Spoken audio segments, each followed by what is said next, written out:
Ce matin, ce que je voudrais aborder avec vous, c'est la poursuite de l'excellence. Poursuivre l'excellence. Poursuivre l'excellence.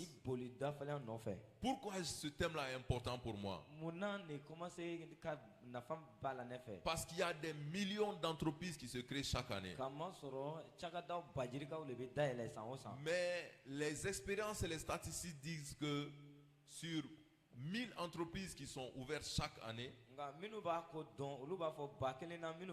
ou sur 100 entreprises, il y a plus de 80% d'échecs. 70-80% qui ferment au bout de 5 ans. Donc quand il y a 100 entreprises qui sont créées aujourd'hui, avant 5 ans, 80% et plus sont déjà fermés. Donc il est important qu'on se démarque. Il est important qu'on se démarque. Il est important qu'on se distingue. Parce que si nous faisons la même chose que tout le monde, nous n'apporterons rien de plus. Vous qui êtes chrétien, enfant de Dieu, c'est bon d'investir. C'est bien d'entreprendre. Mais il faut que tu ailles vers l'excellence. Tu ne peux pas être entrepreneur aujourd'hui. On te demande dans 5 ans et tu viens dire que c'est fermé. C'est possible dans le monde, mais ce n'est pas possible te concernant. Alléluia. Donc je vais dire ce matin que l'excellence, ce n'est pas un don. L'excellence, ce n'est pas un don. Parce qu'il y a beaucoup de dons que le Seigneur nous donne. Mais l'excellence, ce n'est pas un don. J'aimerais aussi que vous compreniez que l'excellence n'arrive pas par hasard. On n'est pas excellent par hasard. L'excellence, c'est un choix. C'est toi qui décides d'être excellent. C'est ton choix. C'est ta résolution. C'est ta décision. Et tu dois poursuivre cela jusqu'à ce qu'elle soit manifestée dans ta vie. Parce que l'excellence, en réalité, ce n'est pas une destination. Mais c'est un chemin. Comme je l'ai dit ici une fois, la réussite, ce n'est pas une destination. Mais c'est une voie que nous empruntons. De cette même manière, l'excellence, ce n'est pas une destination. Mais c'est un chemin. Mais c'est un chemin que nous poursuivons. C'est pourquoi d'ailleurs j'ai parlé de poursuite de l'excellence. L'excellence, c'est une mentalité. L'excellence, c'est une attitude, mais qui est liée à un esprit. Et c'est pour cela qu'on parle d'esprit d'excellence. Manifeste l'esprit d'excellence. Parce que c'est un esprit qui est en toi et qui te dit que tu ne peux pas demeurer comme tu es, qui te pousse à t'élever, à marcher, parce que tu sais qu'il y a quelque chose de plus élevé et tu te mets en chemin pour conquérir cette chose plus élevée. Est-ce qu'on est ensemble ce matin? L'excellence, c'est une qualité supérieure. Ce n'est pas la moyenne, mais c'est l'être supérieur. C'est une qualité extrême. C'est une qualité maximale. C'est le plus haut qu'on peut viser. Et ce matin, je suis venu défier quelqu'un pour qu'on change notre façon de voir, pour qu'on change notre mentalité et qu'on commence à courir pour l'excellence. Il n'y a personne d'excellent sur cette terre qui n'est de la réussite. Il n'y en a pas. Il n'y a pas quelqu'un qui est excellent qui ne réussisse pas. Il n'y a personne qui est de l'excellence et qui n'est du succès. Ce n'est pas possible. Vous savez comment je le sais? Parce que je l'ai lu dans la Bible. Dans Proverbes chapitre 22 verset 29. Proverbes chapitre 22 verset 29. Il est écrit: si tu vois un homme habile dans son ouvrage, si tu vois un homme habile dans son ouvrage, il se tient auprès des rois. Alléluia. Il se tient auprès des rois. Il ne tient pas auprès des gens obscurs. Est-ce que quelqu'un m'entend ce matin? Si tu deviens habile dans ton ouvrage, une autre façon de le dire, si tu deviens excellent, une autre façon de le dire, si tu deviens un expert dans ton domaine, tu t'assois à côté des rois. Tu ne peux pas être parmi n'importe qui. Tu n'es pas avec un citoyen comme un autre, une personne lambda, parce que tu t'es fait un nom, tu t'es forgé une réputation. Il y a des personnes, quand elles entrent dans cette salle, tout de suite, il y a quelque chose qui va se passer. Je vous dis la vérité. Je vous dis la vérité. Il y a une personne, quand elle rentre ici, là, tout va changer.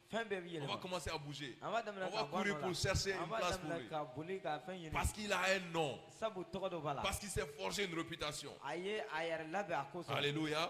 Quand on fait les protocoles là, quand on met tout en place, quand tout est fini, on dit arrivée de son excellence, Monsieur le Président de la République, à telle heure. Mais on a dit mise en place, terminée à telle heure.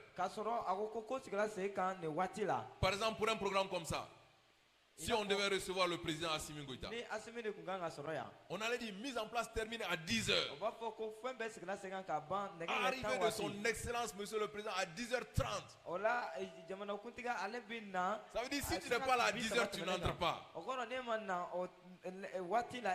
Mise en place, terminée à 10h. Mais son excellence vient à 10h30. Et quand il vient, on dit début de la cérémonie. Alléluia. Parce que c'est son excellence, monsieur le président de la République. Donc je suis venu dire que l'excellence c'est une mentalité, c'est une attitude, c'est une quête. Nous devons travailler consciemment à cela. Nous devons chercher à nous améliorer constamment. Alléluia. Si tu deviens excellent, tu ne peux plus t'asseoir avec les gens obscurs. L'anonymat est fini pour toi. C'est pour cela que tu dois travailler pour être grand. Parce que c'est à cela que Dieu t'appelle.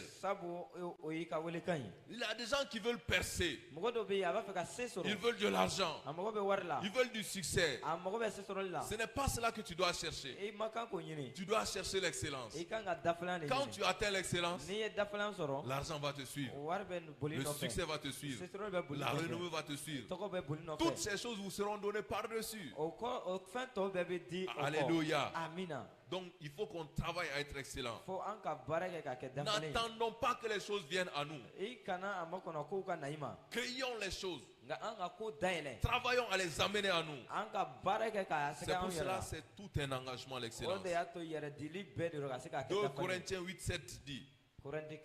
2 Corinthiens chapitre 8 verset 7. Il dit de même que vous excellez en toutes choses. En combien de choses? En toutes choses.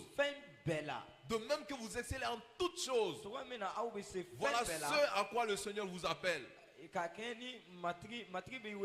veut que tu expelles pas seulement en une chose, mais en toutes choses. En foi, en parole, en connaissance, en zèle à tous égards, dans votre amour. Donc pour tout ce qui est de notre vie, le Seigneur veut que nous soyons excellents. Le Seigneur nous appelle à une vie d'excellence. Dis Alléluia. Amen. Mettez un point d'honneur à satisfaire votre clientèle. On l'a déjà évoqué. Servez excellemment.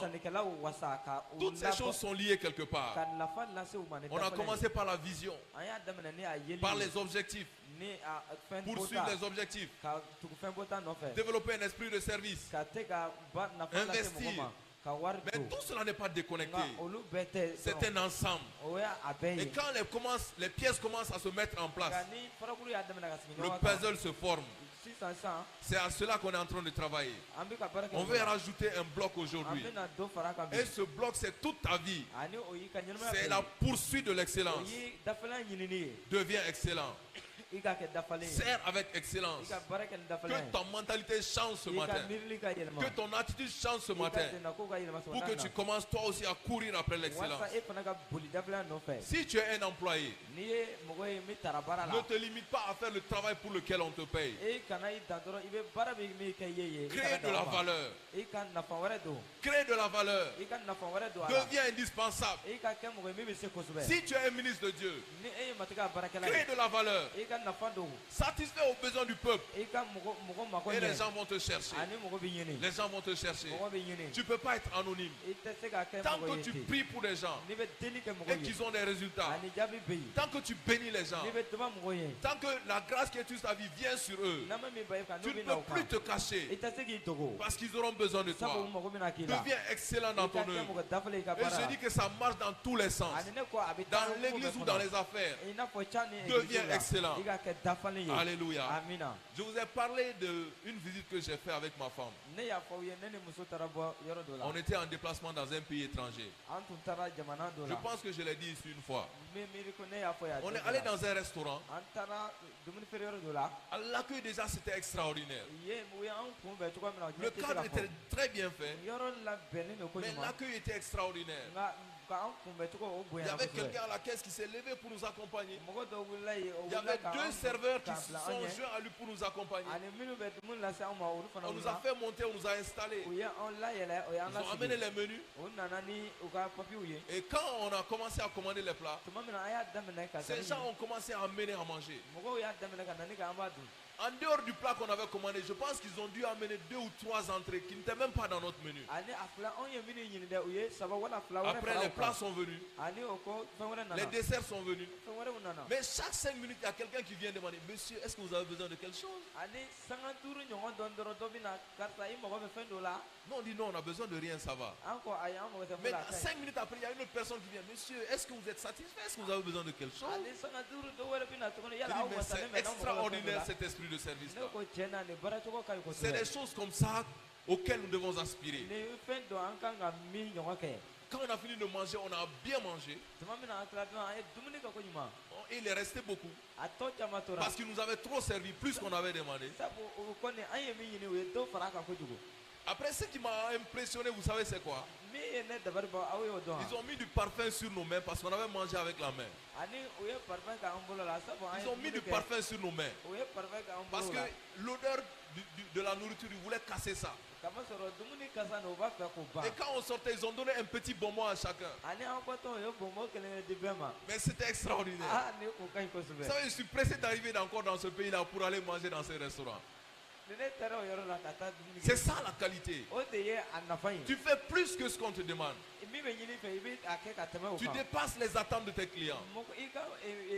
Mais il y a beaucoup de gens qui se contentent de faire ce pourquoi on les paye.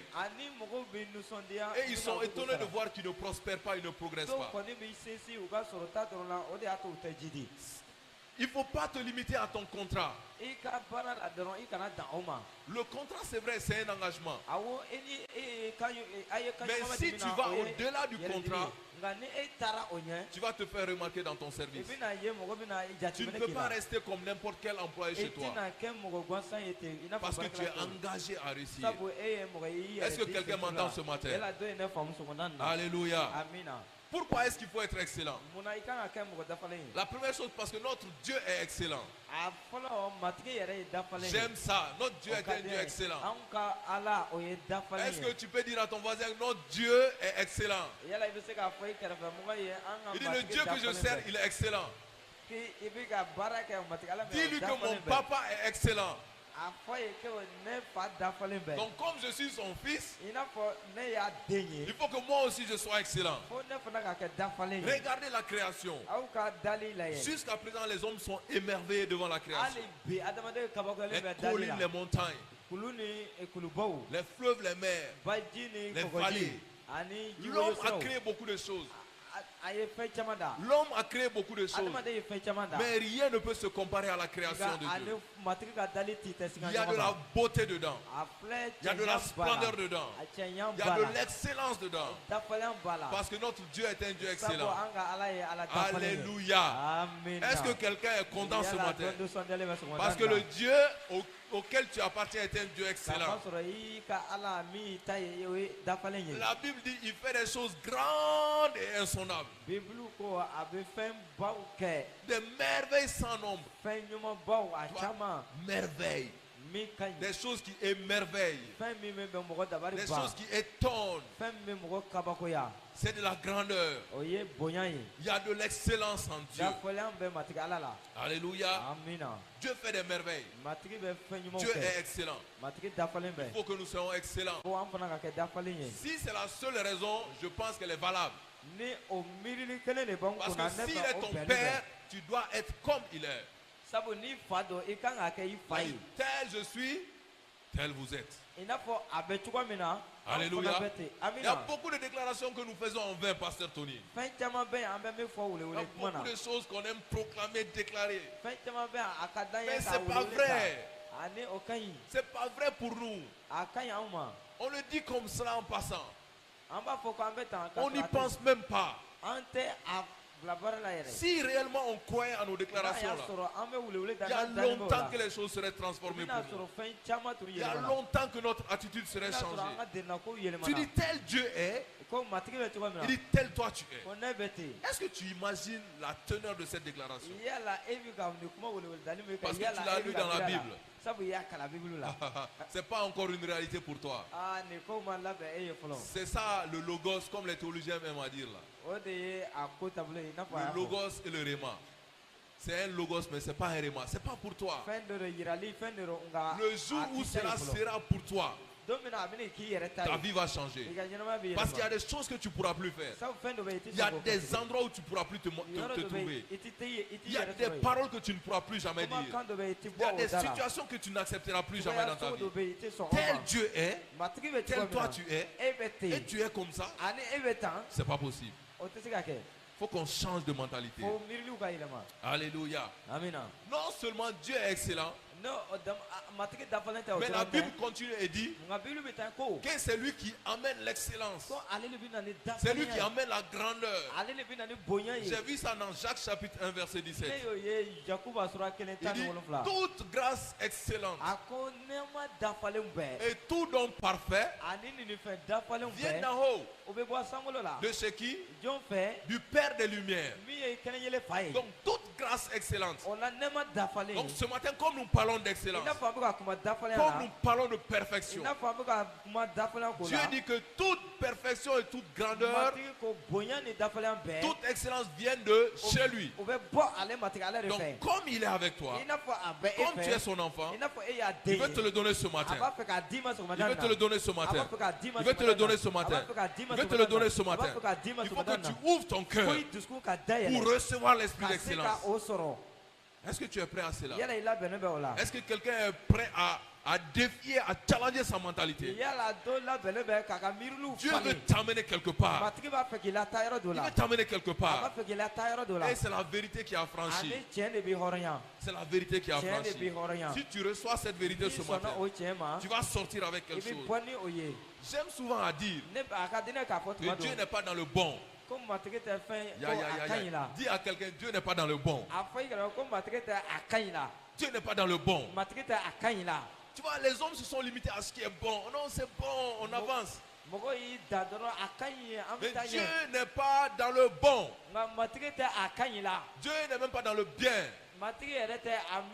Vous avez entendu d'un fruit qui s'appelle le fruit du bien et du mal, non? Est-ce que Dieu est dedans? Dieu n'est pas dedans. Dieu n'est pas dans le bien. Les hommes veulent faire le bien. Dieu n'est pas dans le bien. Dieu veut aller au-delà du bien. Il veut quelque chose qui est agréable. Pas seulement. Il veut que ce soit parfait. Donc dans ta situation, Dieu vient te rencontrer. Si tu es quelqu'un qui est juste habitué à faire des bonnes choses, Dieu m'a envoyé te dire que ça ne suffit pas. Il veut que ces bonnes choses deviennent agréables et qu'elles deviennent parfaites. Parce que tout don excellent, tout don parfait vient de Dieu. Alléluia. Dieu veut que nous allions de gloire en gloire, de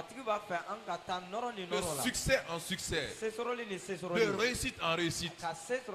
J'ai vu à propos d'Isaac, la Bible dit que cet homme devint riche. Ça c'est bien, hein? Mais il ne s'est pas arrêté là. Il a dit quoi? Il a continué à s'enrichir. Mais il ne s'est pas arrêté là. Jusqu'à ce qu'il devint fort riche. Alléluia. Moi je suis étonné. Les chrétiens proclament: mon père est le Dieu de l'or et de l'argent. Oh, mon père est le Dieu de l'or et de l'argent. Quand tu finis de prier, tu n'as pas 1000 francs. C'est bizarre. C'est très bizarre. C'est trop bizarre. Parce que vous pensez que Dieu est dans les émotions. Les gens pensent qu'ils peuvent influencer Dieu et puis le manipuler. Quand je vais dire ça, il va me donner de l'argent. Tu vas finir ça, tu vas aller travailler. Tu vas finir ça, tu vas aller travailler. Alléluia. Dieu veut que tu sois excellent. Il veut que tu t'améliores de jour en jour. Ce que tu fais déjà, c'est bien. Mais il ne faut pas t'arrêter là. Il faut que tu pousses encore. Dis à ton voisin, il faut que tu pousses encore. Il faut que tu avances encore. Dis à ton voisin, avance. Dieu veut que tu avances. Au nom de Jésus. Alléluia. Donc Dieu est excellent. C'est lui qui crée l'excellence. Et je veux dire encore que l'esprit que nous avons en nous, c'est l'esprit d'excellence. Alléluia. Vous savez, quand tu lis la Bible, souvent il y a des détails auxquels nous ne prêtons pas attention. On est dans l'Ancien Testament. Le jeune Daniel, déporté comme esclave en Babylone. Quand il arrive à interpréter le songe du roi, je pense que c'est dans Daniel 5. Daniel 5 verset 12. La Bible dit quelque chose. Il dit parce qu'on trouva chez Daniel, nommé par le roi Belshazzar, un esprit supérieur. On a trouvé chez Daniel un esprit supérieur. Il y a une autre version qui dit un esprit extraordinaire. Un esprit extraordinaire. Voilà ce qu'on a trouvé chez Daniel. Un esprit supérieur de la science, de l'intelligence, la faculté d'interpréter les songes, d'expliquer les énigmes, de résoudre les questions difficiles. Donc on a dit, roi, fais appeler Daniel pour qu'il vienne de nous donner l'explication de ton songe. Donc le roi dit au verset 14, j'ai appris sur ton compte que tu as en toi l'esprit des dieux. Alléluia. L'esprit des dieux. Vous savez pourquoi il n'a pas dit l'esprit de Dieu? Parce qu'eux, ils ne connaissaient pas le Dieu unique, Yahweh, que nous connaissons et adorons. Mais ils savaient que l'esprit qui était en David n'était pas un esprit humain. Donc, un homme ne peut pas avoir cela. Un homme ne peut pas réfléchir comme cela. Il faut une intervention divine. Daniel avait cet esprit en lui.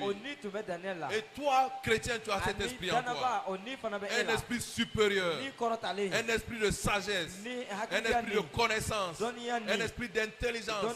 Un esprit qui donne la science. Tu l'as en toi. Et il est prêt à agir pour toi. Il veut t'amener à l'excellence. Il veut t'amener plus loin. Il veut que tu avances. C'est le même esprit qui était en Joseph. Amen. Vous connaissez Joseph dans la Bible. Quand il a interprété le son du roi, de Pharaon, qu'est-ce que Pharaon a dit? C'est dans Genèse chapitre 41, versets 38 et 39. 38 et 39, pour ceux qui veulent noter. Pharaon dit à ses serviteurs, trouverions-nous un homme comme celui-ci, ayant en lui l'esprit de Dieu? Alléluia. Quel esprit il avait en lui? L'esprit de Dieu. L'esprit de Dieu. L'esprit que tu as en toi n'est pas plus petit, il n'est pas moindre. D'ailleurs, pasteur Tony, la Bible dit que l'esprit qui était en Jésus, il a ressuscité des morts.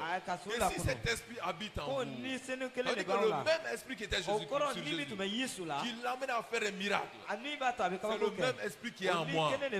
C'est le même que tu as en toi. Les gens pensent que c'était un Saint-Esprit plus grand. Le Saint-Esprit n'est pas plus petit, il n'est pas plus grand. C'est juste l'Esprit de Dieu. C'est le même esprit. Les gens disent qu'il n'a pas reçu l'esprit avec mesure. C'est comme s'il y a une mesure de l'esprit. Il y a 1 litre du Saint-Esprit, ou bien 1 kilo du Saint-Esprit, ou 5 ou 10 kilos du Saint-Esprit. Il n'y a pas de mesure en Dieu.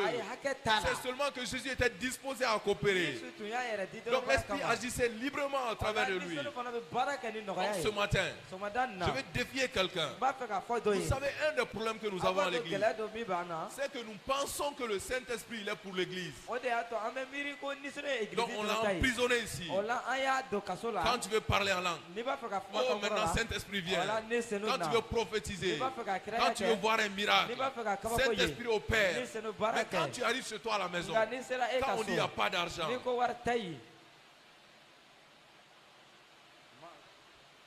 tu dis bon, on va prier.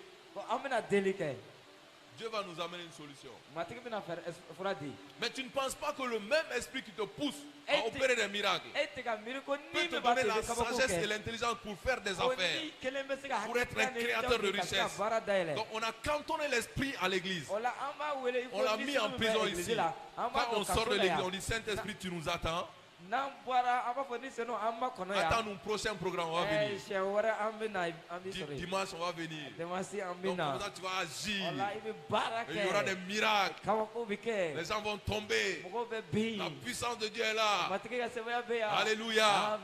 Mais quand il s'agit de ta vie pratique, tu ne fais jamais appel au Saint-Esprit. Tu ne dis pas Saint-Esprit. Voilà une affaire.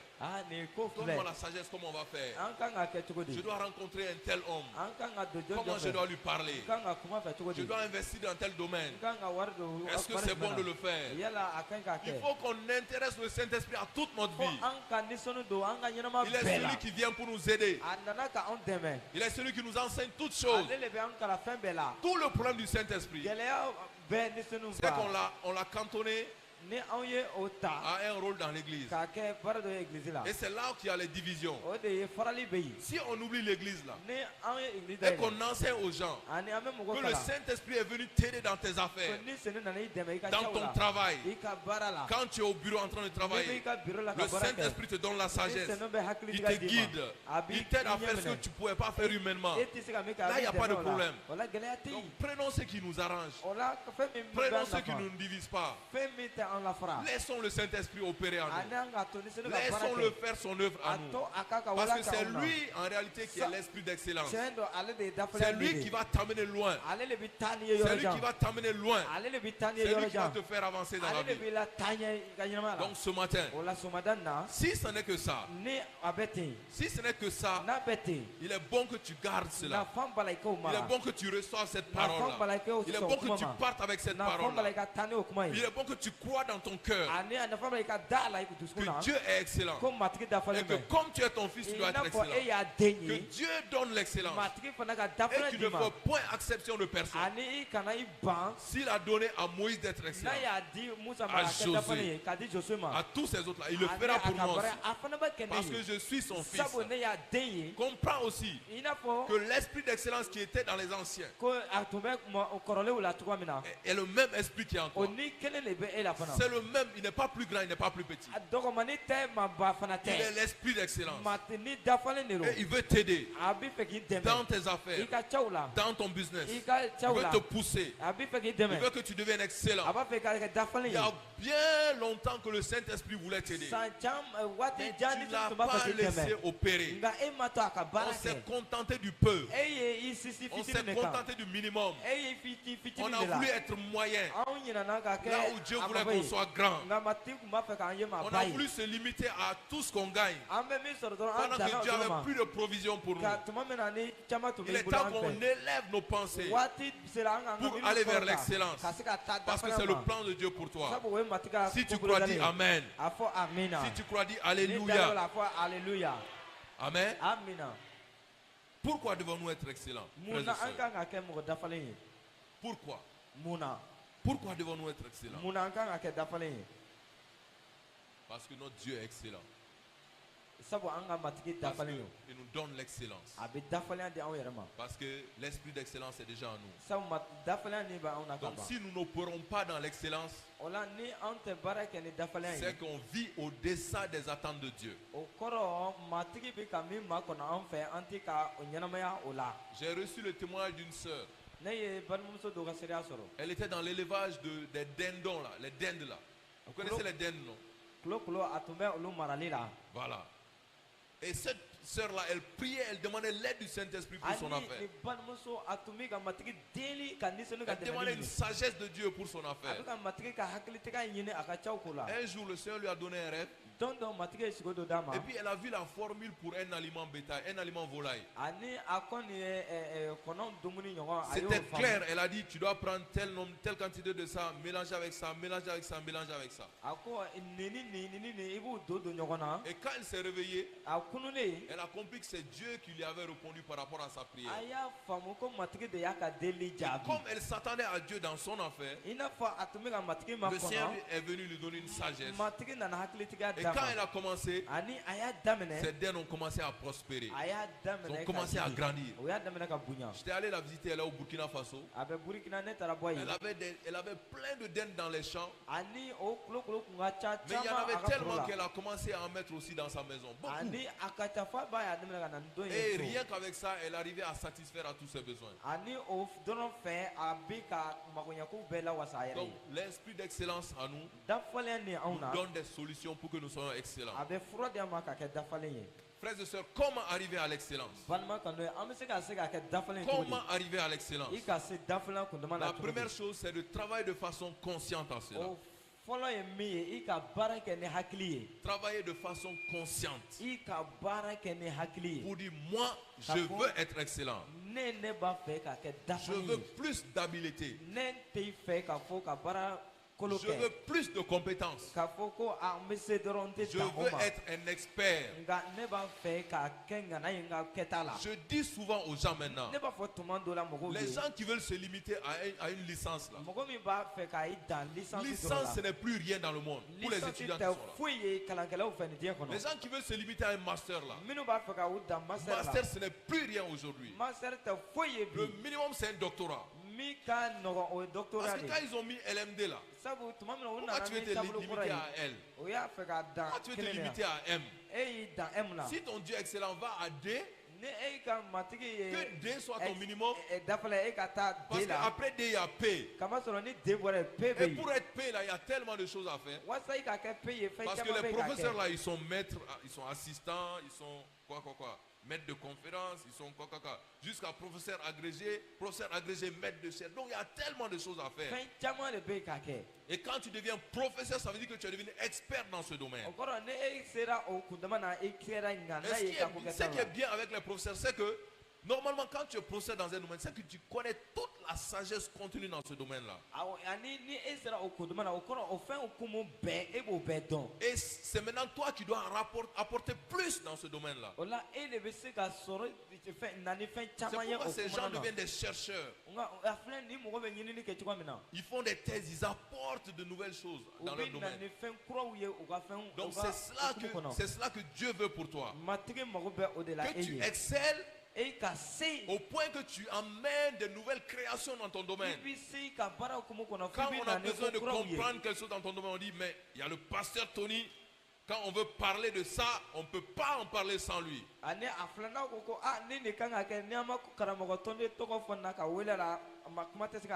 C'est à cela qu'il faut en venir. C'est de ça dont je parle. Travaille de façon consciente. Quand tu connais tes faiblesses, tu travailles pour les corriger. Tu sais que ton problème, par exemple, je viens dans le domaine spirituel. Tu sais que ton problème, c'est la peur. Tu manques de foi. Il faut que tu travailles de façon consciente à développer la foi. Il faut que tu te documentes sur la foi. Tu te documentes sur la foi. Tu cherches tous les passages bibliques qui ont trait à la foi. Tu cherches tous les livres qui n'ont jamais été écrits sur la foi. Tu t'enfermes et tu commences à lire. C'est ça de travail de façon consciente. Je connais ma limite par rapport à telle chose. Je vais travailler pour m'améliorer. Alléluia. Tu travailles dans un environnement bilingue. Il y a des gens qui sont là, ils parlent anglais, ils parlent français. Toi, tu parles seulement français. Toi-même, tu sais que c'est devenu un handicap pour ton épanouissement. Mais tu n'es pas prêt à faire l'effort d'apprendre anglais. Est-ce que anglais là, c'est langue du ciel? Si tu peux même parler toi, enfant, tu peux même parler des langues du ciel. Est-ce qu'il y a une langue de la terre que tu ne peux pas parler? Mais tu ne veux pas faire l'effort d'apprendre. Il y a des gens qui se sont limités comme ça. Tu travailles dans un environnement bilingue. Il y a une promotion qui est là. Tu as des collègues avec lesquels tu as le même niveau, les mêmes diplômes, les mêmes compétences. Mais ils ont en plus la langue. Mais ne sois pas étonné que la personne passe devant toi. Ne dis pas que le diable est menteur. C'est toi qui mens. Parce que tu n'es pas en train de travailler pour ton développement. Tu ne travailles pas à l'excellence. Il y a quelqu'un qui a dit pour rire qu'il a vu Satan pleurer. Il pleurait amèrement. La personne est venue lui demander, Satan, pourquoi tu pleures? C'est pas à cause des chrétiens là. Il ment sur moi. Il dit, c'est moi qui ai fait ça. Moi j'étais en Inde, je n'étais même pas là. Mais il dit, c'est moi qui ai fait ça. C'est des menteurs. Alléluia. Amen. En réalité, c'est lui, même s'il n'est pas là, parce que c'est lui qui a démarré. Amen. Il est vaincu au nom de Jésus. Mais il faut qu'on prenne conscience de certaines réalités. Il faut qu'on travaille consciemment pour se développer. Il faut qu'on s'entraîne. Il faut qu'on s'exerce. Frères et sœurs, le champion ne devient pas champion le jour de la compétition. Il ne devient jamais champion le jour de la compétition. Il faut qu'il s'entraîne des heures, des heures, des heures. C'est pourquoi je voulais qu'on regarde une petite vidéo. Est-ce que la régie peut nous envoyer cette vidéo-là? C'est une petite vidéo d'un ancien basketteur qui s'appelle Kobe Bryant. Il nous donne son témoignage. Il nous donne son témoignage. Et il nous explique comment il travaillait au point d'être ce qu'il est devenu. Moi, je prends ces petits exemples-là pour dire que si dans le monde les gens ont cette compréhension, il faut que dans l'église, on commence à penser autrement.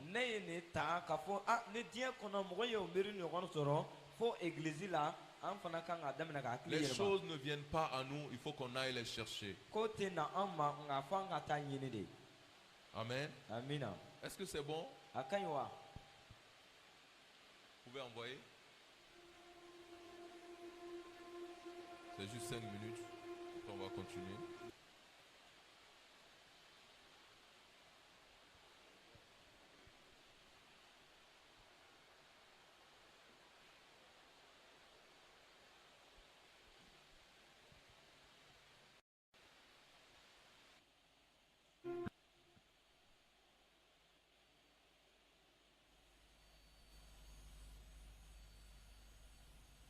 La mentalité est vraiment, vraiment simple. Par exemple, la confiance en soi vient de la préparation. Tu sais donc, pendant un match, je ne vais pas me demander de faire quelque chose que je n'ai pas fait des milliers de fois auparavant. D'accord, donc, je sais de quoi je suis capable. Je sais en quoi je suis à l'aise et je sais en quoi je ne suis pas à l'aise. Donc dans ces moments où je me sens calme ou serein, c'est parce que je l'ai fait des milliers de fois auparavant. Et il suffit juste de recommencer. Pourrais-tu nous parler un peu de qu'est-ce que la Mamba Mentality? Parce que c'est quelque chose que tu développes depuis plus de... Je dirais pas depuis 20 ans, mais que tu développes depuis 35 ans. Depuis que tu es tout gamin. Donc parle-nous du développement de cette mentalité. Des 5 piliers de cette mentalité. Pour qu'ensuite nous puissions les décomposer. Ouais, je veux dire que, dans l'ensemble, l'idée est très simple. Tu sais, la Mamba Mentality signifie simplement d'essayer d'être la meilleure version de soi-même. Voilà ce que prône la mentalité. C'est-à-dire, essayer tous les jours de devenir meilleur. C'est une quête constante. Une quête sans fin. Donc à partir de l'âge de 2 ans, quand j'ai commencé à faire du basket, et puis au fil du temps, j'ai toujours posé des questions. J'ai toujours essayé de m'améliorer de jour en jour. D'en apprendre de plus en plus et de plus en plus. De constamment observer les choses pour en tirer profit et... Ouais, très observateur. Cette passion est due à l'amour du jeu. Tu sais, j'aime absolument tout ce qui est rattaché comme l'odeur de la balle. Tu aimes l'odeur du ballon? Ouais, la balle, tu sais, l'odeur de tes toutes nouvelles chaussures de basket, ou le son de la balle qui rencontre le sol, le grincement des chaussures sur le parquet. Ouais, le frottement de la balle contre le filet du panier. Genre, toutes ces choses que j'adore. Et donc, ma passion vient de là. Parce qu'une fois que tu as cet amour, tu veux juste faire partie de ces choses, en permanence. Je n'ai jamais voulu abandonner. Jamais. Littéralement. Tu sais, le jeu était juste une partie de moi-même. Donc, je n'ai jamais voulu abandonner. Même aujourd'hui, en tant que retraité. Tu sais, tout ce que j'ai appris dans le basket, je l'ai raccordé à la vie. Tu sais, genre, le basket m'a aidé à être une meilleure personne. Comment ça? Eh bien, il y a des leçons de vie que tu vas retrouver dans le jeu, comme la communication, comme la générosité, l'attention aux détails, l'empathie, la compassion, et toutes ces choses se retrouvent dans le jeu. Et en tant qu'athlète, si tu es conscient de ces choses, ça t'aide à devenir une meilleure personne. Le prochain pilier est d'être obsessif. Être obsessif, c'est... Je pense que beaucoup de gens t'assimilent à cette idée. Tu sais, Kobe est obsessif dans beaucoup de choses. Et il y a un moment qui se démarque de tous les autres. C'était le jour où nous sommes allés nous entraîner à 4 heures du matin. Et c'était ton idée de le faire. Tous ces gens de chez Nike étaient comme « Oh non, ne faisons pas ça ». Et toi t'étais comme « Faisons-le », parce que c'est ton obsession. Je veux dire, pour moi, ça porte complètement son sens. Pas pour nous. Ouais. Tu sais, en général, je dors à 4 heures. Toi, tu t'entraînes. Ouais. Donc parlons de ça. Ok, donc si ton travail consiste à essayer d'être le meilleur joueur de basket que tu puisses être. Pour ça, tu dois pratiquer et t'entraîner. Ok. Tu veux t'entraîner le plus possible, aussi souvent que possible. Donc, si tu te lèves à 10h du matin et que tu t'entraînes à 11h, midi, disons midi, tu t'entraînes pendant 2 heures, de midi à 2, puis tu dois laisser ton corps récupérer, donc tu manges, tu te reposes et tout ça. Et tu recommences. Tu t'entraînes à 18h, de 18 à 20h. D'accord? Et maintenant, tu rentres chez toi, tu te douches, tu manges, tu vas au lit, puis tu te réveilles et tu remets ça, ok? Ça fait 2 sessions, d'accord? Maintenant, imagine que tu te lèves à 3h et que tu t'entraînes à 4h, de 4 à 6. Tu rentres chez toi, tu déjeunes, tu te relaxes et tout ça. Et maintenant, tu es de retour à nouveau de 9 à 11. Tu te reposes, et puis tu es de retour encore une fois de 2 à 4. Et maintenant, tu es de retour encore une fois de 19 à 21. Regarde combien d'entraînements de plus t'as fait en commençant simplement à 4 heures.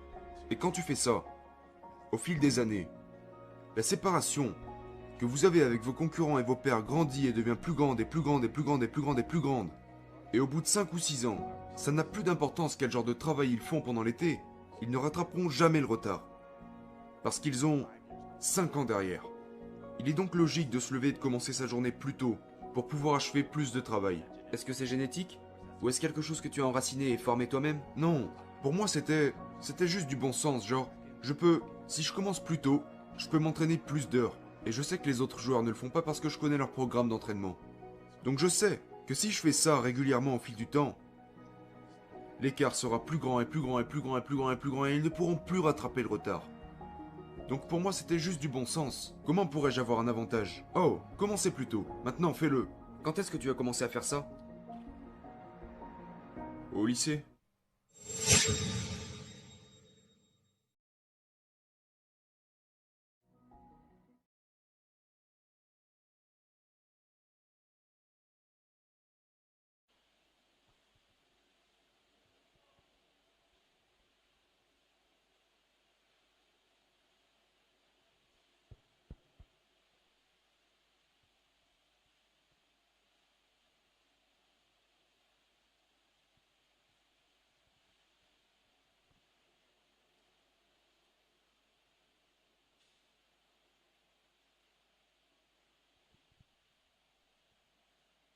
Allô.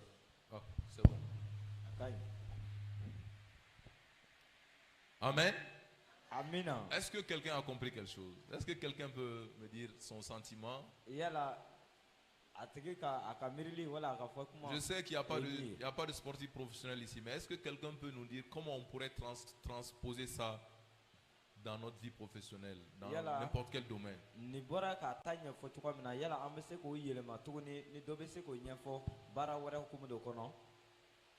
Quelqu'un a une idée?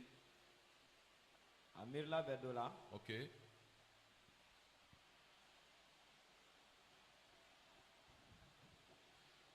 Dans la vie professionnelle, ce qu'il dit comme du bon sens, c'est-à-dire que, en fait, celui qui se lève tôt a toujours l'avantage sur celui qui vient tard. Okay. Parce qu'il a le temps de faire des recherches dans le domaine qui l'intéresse, dans le domaine où il avance. Okay. Bon, dans le domaine professionnel, on voit des gens qui viennent souvent tôt et qui rentrent tard. Les gens leur demandent s'ils n'ont pas de vie.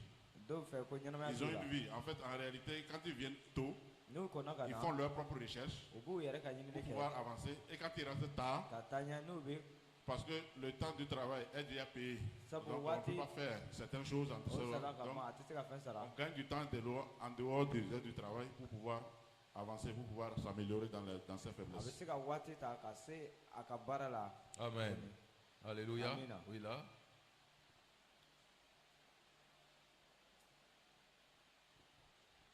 Alléluia. Amen. Non, merci papa pour cette vidéo. Moi, en regardant cette vidéo, je vais dire que à quelque chose, c'est comme un résumé de tout ce que vous nous avez enseigné ici à chaque fois que vous êtes venus. Il a commencé par dire que il a toujours voulu être meilleur. Comme vous venez de nous le dire par rapport à l'excellence, c'est-à-dire que pour lui, c'est hors de question d'être moyen. De faire comme tout le monde. Il veut être au-dessus. Il ne veut pas être confondu comme tout le monde. Donc ça m'a rappelé quand vous avez parlé des objectifs. Il a son objectif. Il veut être meilleur. Et quand vous avez parlé de l'investissement, vous avez dit qu'il faut investir dans un domaine qu'on aime. Un domaine qui nous passionne, pour que même quand tu ne gagnes pas quelque chose qui te passionne, tu vas juste travailler, tu vas t'investir, tu ne seras pas pressé de gagner. Et il a dit que il aime ça, le basket, il aime l'odeur de la balle, il aime le bruit, il aime ça, que c'est une partie de lui-même. Donc j'ai compris que si tu veux faire une activité, comme vous l'avez dit, le premier point, c'est pas d'abord de gagner. Ce que tu fais, est-ce que tu aimes ça? Là où tu veux investir, est-ce que ce domaine te passionne? Est-ce que même si on ne te donnait rien, tu vas faire ça? Et ensuite, il a parlé du bon sens. C'est que lui-même, le travail dans la conscience. Je veux atteindre tel niveau, mais consciencieusement, je sais très bien que si je fais comme tout le monde, ça ne va pas marcher. Je dois faire un sacrifice. Je dois sacrifier, investir mon temps. Dans notre cas ici, on parle d'investir l'argent, mais je sais qu'aussi il y a l'investissement du temps, il y a l'investissement de l'effort. Tout est dedans. Donc vraiment, c'est une vidéo pour moi qui résume en globalité tout ce que vous avez. Est-ce qu'on peut applaudir cette intervention? Ouais. C'est vraiment un bon résumé de beaucoup de choses que nous avons dit ici. Il parle de travailler consciemment. Il a dit quelque chose, il dit, je connais leur programme d'entraînement. Je sais qu'ils s'entraînent 2 fois par jour, pendant 2 heures. Donc ça fait 4 heures d'entraînement par jour. Donc comment je vais être le meilleur? Je ne vais pas faire comme eux. Je vais m'entraîner 4 fois par jour. Et comme je ne peux pas le faire en dormant, il faut que je me lève. Donc son objectif, son but l'a poussé à sortir du lit. Et il ne l'a pas dit ici, mais il le dit dans une autre vidéo. Il dit, lui, il travaille tous les jours de la semaine. Il n'y a même pas un jour où il se repose. Il dit que les autres joueurs là, ils ont des mois de vacances où ils ne font rien, mais lui il n'a pas de mois de vacances. Il travaille tout le temps parce qu'il ne perd jamais de vue son objectif. Il s'entraîne 8 heures par jour pendant que les autres s'entraînent 4 heures. 4 fois 365. C'est combien d'heures? Imagine que tu as plus de 1200 heures d'activité supplémentaires dans le même domaine que ton collègue qui est assis à côté de toi. Il ne peut jamais avoir le même résultat que toi. Il ne peut pas. Il ne peut jamais avoir le même résultat que toi. Et ça, c'est dans tous les domaines. Tu es pasteur pour donner la parole. Moi, je médite la Bible 8 heures par jour. Toi, tu as 1 heure de méditation matinale. C'est fini. Tu vas avoir le même résultat que moi. Et si Dieu même permet ça, il n'est pas juste. C'est pas possible. Dans tous les domaines, ça marche. Tu es informaticien. Tu es développeur, par exemple. Toi, tu as 4 heures de plus par jour pour faire des recherches, comprendre les programmes. Ton collègue qui est là, il ne peut jamais développer aussi bien que toi. Quelle que soit son intelligence, il ne pourra jamais faire bien comme toi. Donc, franchement, c'est vraiment une invitation ce matin. Il faut qu'on travaille de façon consciente. On connaît nos limites, il faut qu'on travaille pour les améliorer. Tu connais tes défauts, il faut que tu travailles pour les améliorer. Il faut que tu deviennes excellent. Parce que c'est à cela que le Seigneur t'appelle. On a dit que si tu deviens excellent, l'intérêt c'est pour toi. Le profit c'est toi. C'est toi qui gagnes d'abord. Parce que tu ne peux plus te cacher avec les gens obscurs. Tu parais à la lumière. La Bible nous parle d'un certain Betsalel. Il avait l'Esprit de Dieu sur lui. Il était un expert. Il savait tout faire. Le Seigneur a dit, je lui donne la sagesse pour faire toutes sortes d'objets, que ce soit d'or, d'argent, de pierres précieuses. Et c'est lui qui a dirigé la construction du tabernacle. Quelqu'un comme Betsalel ne peut pas être caché dans une nation. Travaille à être le meilleur. Michael Jordan disait, il dit, vous savez pourquoi je suis le plus grand basketteur de tous les temps? Parce que dans la vie, je n'ai jamais accepté la 2e place. Il dit, dans sa vie, il n'a jamais accepté la 2e place. Donc, que ce soit le basket ou dans le business, il n'est jamais satisfait d'être 2e. Pourquoi toi tu veux être 5e? Pourquoi tu te satisfais d'être 7e? Ou 20e? Ou 100e? Faut refuser ça. Refuse ça. Dis je refuse. Au nom de Jésus. Travaille à cela, mais de façon consciente. Vous savez, je mets l'accent sur le mot conscient. Pourquoi? Parce que je ne parle pas de travail dur. Je sais qu'il y a beaucoup de gens qui travaillent durement, sans conscience, sans intelligence. Je ne parle pas de cela. Je dis de travailler sur toi. Prendre du temps avec toi-même. Connaître tes limites. Commencez à écrire. À partir de maintenant, je sais que dans ce domaine je ne suis pas bon. Je vais me former là. Je vais m'instruire dans ce domaine. Je vais chercher plus de compétences. Je vais faire des stages. Je vais faire de l'apprentissage. C'est de cela dont je parle. C'est à cela qu'il faut travailler. De façon consciente. Pour être le premier. La Bible nous parle d'un certain Aram. Bien, comment il s'appelle déjà? C'est Hiram.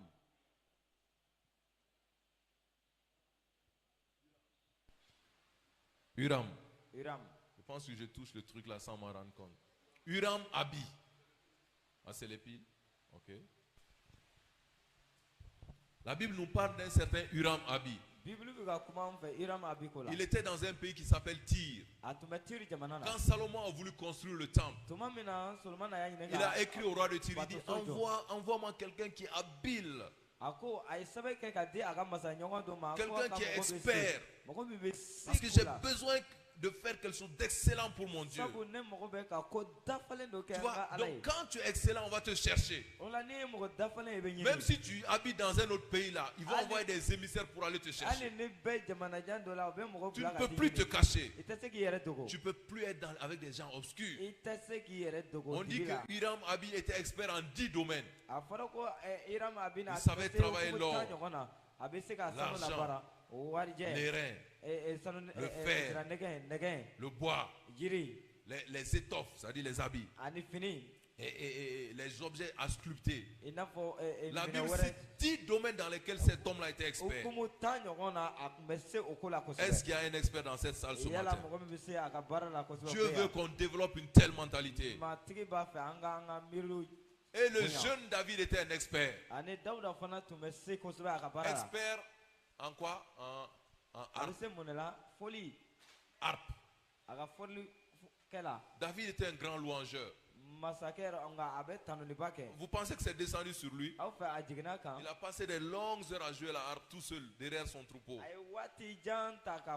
a travaillé. Il a préparé des mélodies. Il a commencé à composer des psaumes. Il louait son Dieu.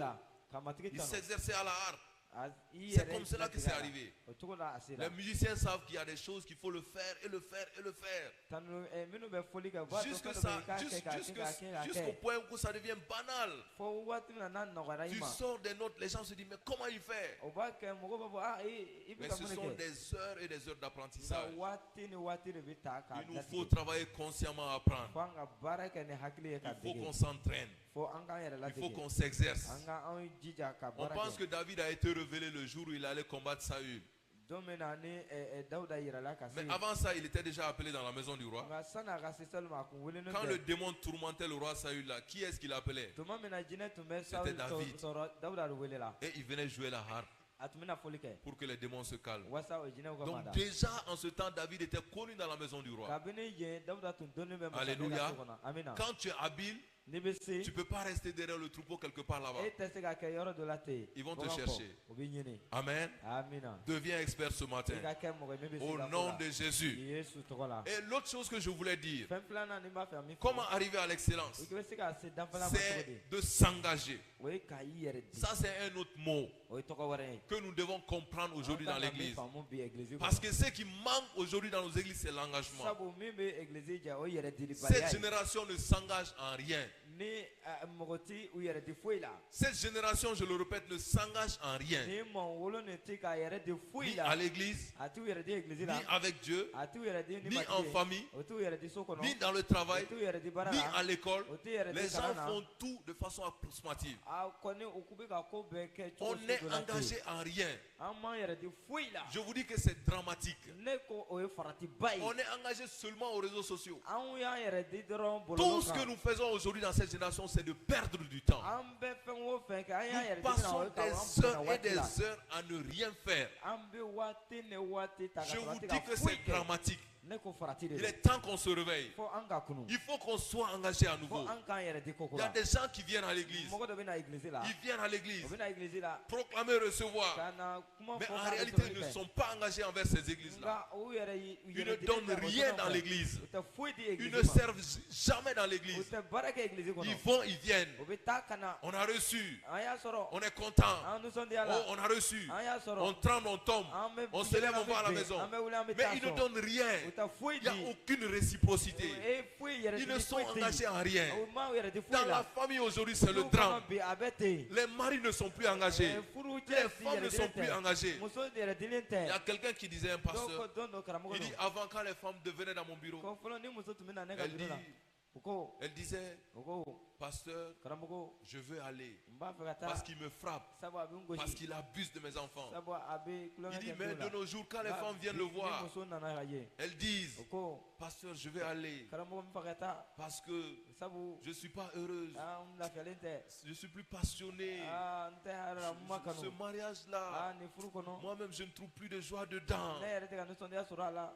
Vous voyez un peu jusqu'à quel point les gens ne sont plus engagés. Moi, le petit problème, non, je veux aller. Non, on ne se comprend plus avec lui. Il ne me respecte pas.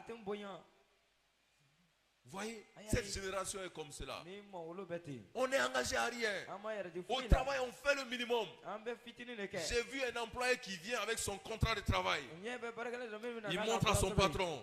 Il dit, patron, voilà ce pourquoi vous me payez. Ne me demandez pas de faire plus que ça. Il dit à son patron, je ne suis pas appelé pour faire ça. Est-ce que vous pouvez imaginer? Le patron, il fait tout. Mais lui, il dit, je ne suis pas payé pour faire ça. Il y a un de mes employés qui m'a appelé il n'y a pas longtemps. Il dit, on m'a demandé de saisir un courrier. Il dit, moi je suis ingénieur. Je ne peux pas saisir du courrier. Je dis, est-ce que tu sais que moi-même je fais tous mes courriers? Depuis plus de 10 ans, je rédige tous mes courriers. Ça l'a un peu calmé. Il dit, non, mais lui, quand même, il pense que c'est un manque de respect pour son titre. Un manque de respect pour son grade. Que parce qu'on lui demande de saisir un courrier. Je dis, frère, fais attention. N'interprète pas les choses au hasard. Ne va pas trop vite. C'est pas un chrétien, non. C'est dans l'entreprise. Mais c'est pour dire que les gens aujourd'hui ne sont plus engagés dans leur travail. Moins de choses, ils commencent à se plaindre. Ils commencent à grincher. Il est temps qu'on arrête ces choses-là. On n'est pas engagé dans les études. Il y a plein de gens aujourd'hui, quand tu les recrutes dans ton entreprise, tu sais qu'ils n'ont rien appris. Ils ne connaissent rien de rien. Tu es obligé de leur faire tout reprendre. Tu es obligé de les former à partir de zéro. Parce qu'ils ne se sont jamais engagés dans leur études. C'est un drame. Il est temps que nous qui sommes là, que nous disons le corps de Christ, homme de Dieu, entrepreneurs ici présents, hommes et femmes d'affaires, engagez-vous à cette œuvre-là. Le Seigneur ne fait pas beaucoup de choses avec nous parce qu'il ne voit aucun engagement. Tant que nous ne serons pas engagés, il y a des résultats que nous n'aurons jamais. Ne travaille pas 8 heures de temps. Pour moi, le temps de travail m'importe peu. Mais le plus important, c'est les objectifs qui te sont assignés. Je le dis chez moi, je m'en fous que tu viennes à l'heure ou pas. Mais quand j'attends quelque chose de toi, je veux que tu me le donnes. Si tu ne peux pas le faire en ce moment, on a des problèmes. Engagez-vous. Engagez-vous. On avait parlé de cela. Comme cet homme-là, il était engagé pour sa réussite. Il dit, je me lève tous les jours à 4 heures du matin. Quel qu'en soit le temps, qu'il pleuve ou qu'il neige, 4 heures du matin, je m'entraîne. 4 fois par jour, je m'entraîne. Et toi, combien de temps tu investis pour ta réussite? Es-tu engagé? Tu me diras oui. Mais la vérité, c'est que c'est non. Tes œuvres montrent autre chose. Les fruits que tu fais montrent autre chose. On les reconnaîtra à leurs fruits.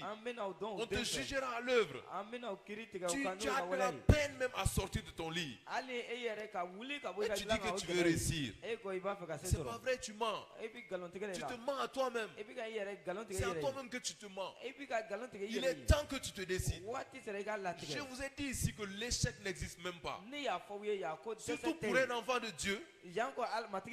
C'est pas possible que tu échoues. Il a dit que toute chose concourt à votre bien. Il dit avec Dieu, vous ferez des exploits. Donc quand tu es engagé vraiment, c'est pas possible que tu ne réussisses pas. Ce n'est pas possible que tu n'aies pas de succès. Le problème c'est toi. Dieu fait toujours sa part. Alléluia. J'ai interviewé quelqu'un dans cette semaine-là. Pour un poste aussi.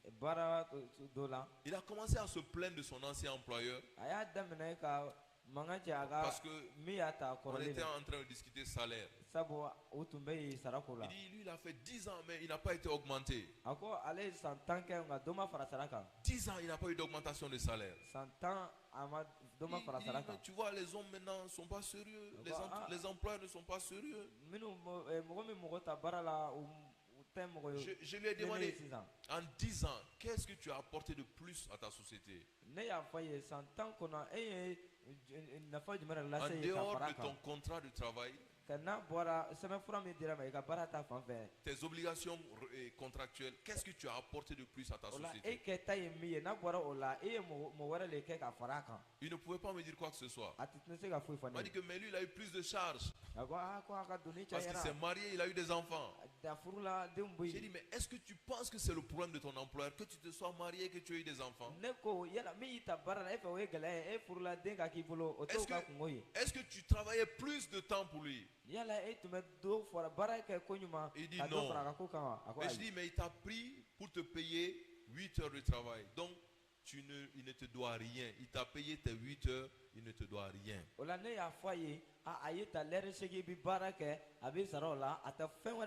Beaucoup se bornent aujourd'hui à revendiquer des droits. Mais ils oublient leurs responsabilités. Tu dois donner plus à la vie. Tu dois donner plus à la vie que tu ne lui prends. Prends plus à la vie. Non, je veux dire, donne plus à la vie que tu ne lui prends. Dieu dit qu'il y a plus de bénédictions à donner qu'à recevoir. Nous voulons juste recevoir, nous ne voulons rien donner. Ni de notre temps, ni de notre énergie, ni de notre intellect. On ne fait pas d'efforts. On n'est pas concentré. C'est pour cela qu'on ne réussit pas. Vous pensez que c'est parce que les gens ne prient pas? Oh, tu ne pries pas assez. Oh, tu n'as pas de foi. C'est ce que les gens ont dit. Il y a beaucoup qui ont enseigné ça aussi. Mais les gens dans le monde là, comment ils font? Comment ils font? Comment ils font? Ils créent des milliards, mais comment ils font? Amen. Peut-être qu'ils prient, mais on sait que le Dieu qui prie n'est pas le vrai Dieu. Donc ce n'est pas le Dieu qui bénit. Amen. Il y a des lois qui sont là. Que tu sois chrétien ou pas, c'est des lois. C'est ça la force des lois. Il y a des lois qui sont là. Il y a des principes qui sont immuables. Dieu les a placés. Celui qui sème récolte. Celui qui investit gagne de l'argent. Celui qui s'engage réussit. Que tu veux pas, c'est comme cela. Tu ne peux rien faire pour changer cela. Parce que Dieu a déjà prévu les choses comme ça. Donc il est temps qu'on sorte de certaines mentalités. Et une autre chose que je voulais vous dire ce matin, pour arriver à l'excellence, j'ai dit s'exercer, s'entraîner. Mais je vais l'aborder dans le sens de se former. Se former. Ça veut dire pour certains d'accepter encore d'aller à l'école. Ça veut dire pour certains d'accepter encore d'aller en stage. De simuler de s'asseoir à côté de quelqu'un qui est plus expérimenté, plus fort que toi. Alléluia. Accepte de te former. Travaille sur ton mental. Il faut te cultiver. Il faut chercher de nouvelles idées. Il faut chercher de nouvelles idées. Quelqu'un a dit, si tu fais toujours la même chose et que tu t'attends à un autre résultat, c'est que tu es fou, tu es un insensé. C'est Einstein qui disait cela. Les mêmes causes produisent les mêmes effets. Comment est-ce que tu t'attends à ce que tu t'améliores dans ta vie? Comprenons-nous maintenant. Comprenons-nous maintenant. Comment toi qui es assis là, tu t'attends à plus de la vie. Tu t'attends à une percée. Tu t'attends à être prospère dans la vie. Ça fait 10 ans que tu fais le même travail, c'est le même salaire, c'est la même situation, mais tu t'attends quand même à une percée. Quand est-ce que tu penses que la percée là va venir? Si toi tu n'as rien fait pour changer ta façon de travailler, si tu n'as pas travaillé pour améliorer tes aptitudes et tes compétences, dis-moi la vérité, comment ça va changer? Comment ça va changer? Quelqu'un sait comment? Ton travail n'a pas changé. Ton business n'a pas changé. C'est la même boutique qui est là. C'est les mêmes 100 000 francs d'articles qui sont dedans. C'est les mêmes 20 000 francs de vente que tu fais par jour. C'est les mêmes 2 000 francs de bénéfices que tu gagnes par jour. Maintenant tu pries, tu commences à crier, oh, je vois la gloire de Dieu venir. Je vois une percée. Ça va venir comment? Dis-moi comment ça va venir. Mais tu ne fais rien pour que ça change. Tu ne fais rien pour t'améliorer. 10 ans, tu n'as acquis aucune compétence supplémentaire. C'est révoltant, mes frères. 10 ans, tu travailles, tu n'as acquis aucune compétence supplémentaire. C'est révoltant. 10 ans, même niveau. Est-ce que c'est possible ça? Est-ce qu'un enfant de Dieu doit être comme ça? Il faut qu'on se remette en cause, frères et sœurs. Il faut qu'on se remette en cause. Il faut qu'on arrête de se blaguer. Parce qu'on ne blague pas Dieu. On se blague nous-mêmes. Est-ce qu'on est ensemble? Est-ce qu'on est ensemble? Il faut que tu changes. Il faut un mouvement. Si tu ne bouges pas, Dieu ne bougera pas. Il y a quelqu'un qui a fait cette illustration-là. Que Jean-Baptiste était en prison. Imaginez cet homme-là. C'est lui qui a baptisé Jésus, non? C'est lui qui a dit que Jésus va baptiser du feu du Saint-Esprit. C'est lui qui a dit qu'il n'est pas digne de délier la courroie de ses sandales. Il était là quand la colombe est descendue. Il a entendu la voix. Celui-ci est mon fils bien-aimé. Après, on le met en prison. Jean-Baptiste, vous savez comment il croyait? Il croyait que Jésus, comme il est celui qui devait venir, allait le libérer de la prison. Donc comme il a attendu longtemps, ça ne venait pas. Il a envoyé ses disciples. Allez-y lui demander là. Est-ce que c'est toi-même? Ou il y a quelqu'un d'autre qui doit venir?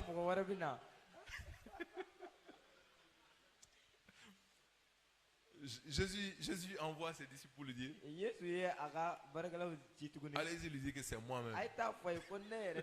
Maintenant qu'à rester là-bas. Après on lui a coupé la tête. Alléluia. Amen. Donc le pasteur qui a fait cette illustration, je vais en venir à là où ce qu'il voulait dire. Jésus était tellement déçu de Jean-Baptiste. Il dit c'est Élie même qui devait venir là, c'est lui là. Mais il dit Élie. Vous savez Élie c'est qui? C'est celui qui appelait le feu et le feu descendait. C'est celui qui, quand le roi envoie 50 guerriers pour l'attraper là, il dit si moi Élie je suis homme de Dieu, que le feu descende et vous consume. Et le feu répondait instantanément et ces gens mouraient. C'est le même esprit qui était en Jean-Baptiste. Mais le voilà, il se laisse attraper comme un agneau, comme un coq. On le met en prison et puis on lui coupe la tête. Et puis il dit, est-ce que c'est toi? Jésus dit, c'est bien moi. Mais si tu restes là, on va te couper la tête. Alléluia. Ce ne sera pas ton cas au nom de Jésus. Est-ce que vous comprenez ce que je veux dire? On attend que Dieu fasse des choses. Alors que Dieu attend qu'on fasse des choses. Jean-Baptiste avait toute la puissance en lui pour se libérer de cette situation-là. Jésus dit, il n'y a point eu d'homme plus grand que cet homme-là. C'est-à-dire dans tout l'Ancien Testament, il est plus grand que Moïse, il est plus grand que Samuel, il est plus grand que Daniel. Il avait un esprit supérieur en lui. Et il invoquait le feu descendait. Il a tué des centaines de prophètes de Baal. Il a tué 150. C'était 2 fois ou 3 fois il a fait descendre le feu sur les sols là. 2 fois non? 2 fois ou 3 fois? 2 fois. Donc 102 guerriers, il les a tués en un instant. Maintenant, il accepte qu'on l'attrape simplement, on le met en prison. Parce qu'une petite fille a dansé un truc là et puis le roi dit, tu vois un peu, souvent on va être déçu quand on sera au ciel. Dieu dit, toi tu m'as trop déçu quoi. Tu m'as trop déçu. Je m'attendais à plus de toi. Je m'attendais à plus de toi. Tu es venu mourir comme n'importe qui sur la terre.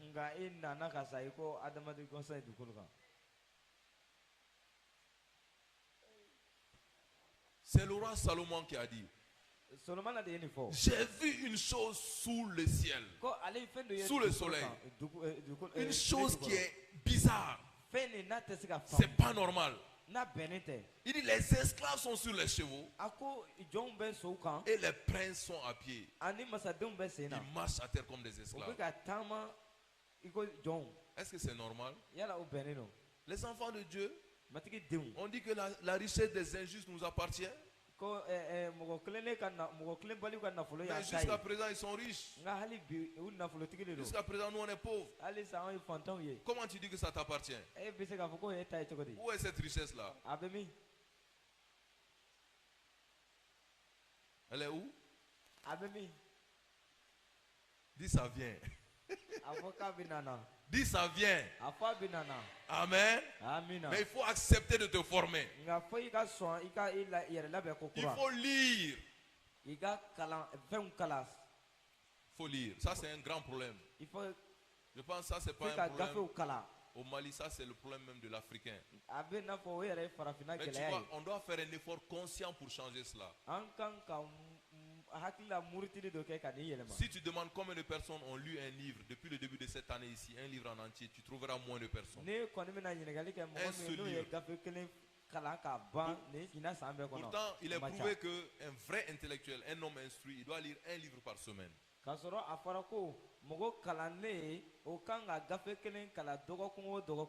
Et vous savez, quand vous lisez un livre, vous vous connectez à l'esprit de la personne. Généralement, quand un homme écrit un livre, c'est toute son expérience qu'il déverse. C'est tout son vécu avec Dieu qu'il écrit. C'est les meilleures sagesses qu'il a dans ce domaine-là qu'il révèle dans les livres. Donc, quand tu entres en connexion avec un livre, c'est comme la vie de cette personne que tu arrives à absorber. Sa sagesse, son intelligence, son expertise. sont transférés chez toi. Donc, il est important qu'on devienne des lecteurs. Tu ne peux jamais être grand dans ce monde si tu n'es pas un lecteur. Je vous dis la vérité. Tu ne peux pas. Tu ne peux pas. Là, je ne parle pas de richesse. Je parle de grandeur. Je parle d'excellence. Tu peux avoir de l'argent, mais tu ne seras jamais une personne excellente. Tu ne seras jamais une personne distinguée parce qu'il te manque de la connaissance. On a besoin de rechercher la sagesse, la science. Et Dieu a mis des hommes autour de nous. Que ce soit dans l'église ou que ce soit dans le monde, il y a des livres excellents que des gens ont écrits. Comme celui que j'ai cité, Père riche, Père pauvre. C'est un classique, il faut que tu le lises. Si tu veux grandir dans les affaires, L'homme le plus riche de Babylone, c'est un autre livre, il faut que tu cherches, il faut que tu lises. Seconde chance, Robert Kiyosaki. C'est des livres qui sont importants, c'est des classiques, il faut que tu les lises. Amen. Donc c'est important qu'on devienne des lecteurs. On est en train de se former mentalement comme cela. J'ai lu quelque part, je ne sais pas si c'est vrai, que si tu apprends 5 nouveaux mots, 5 nouveaux mots dans une nouvelle langue, au bout de par jour, 5 nouveaux mots par jour, tu arrives à parler cette langue-là au bout de 6 mois. Seulement 5 nouveaux mots chaque jour. Ça, c'est à la portée de tout le monde, même un enfant de 2 ans. Si, Pasteur Tony, tu peux apprendre 5 lettres, 5 mots en Bambara. Dans 6 mois, tu vas parler Bambara. Tu es là depuis combien d'années? Pourquoi tu refuses de parler Bambara? Et ça va te développer l'esprit. Parce que chaque fois que tu apprends une nouvelle langue, tu fais travailler une partie de ton cerveau. Il y a des gens que tu ne pourras pas toucher si ce n'est pas au travers de la langue. Ton message, pour qu'il porte plus, il a besoin de toucher à plus de personnes.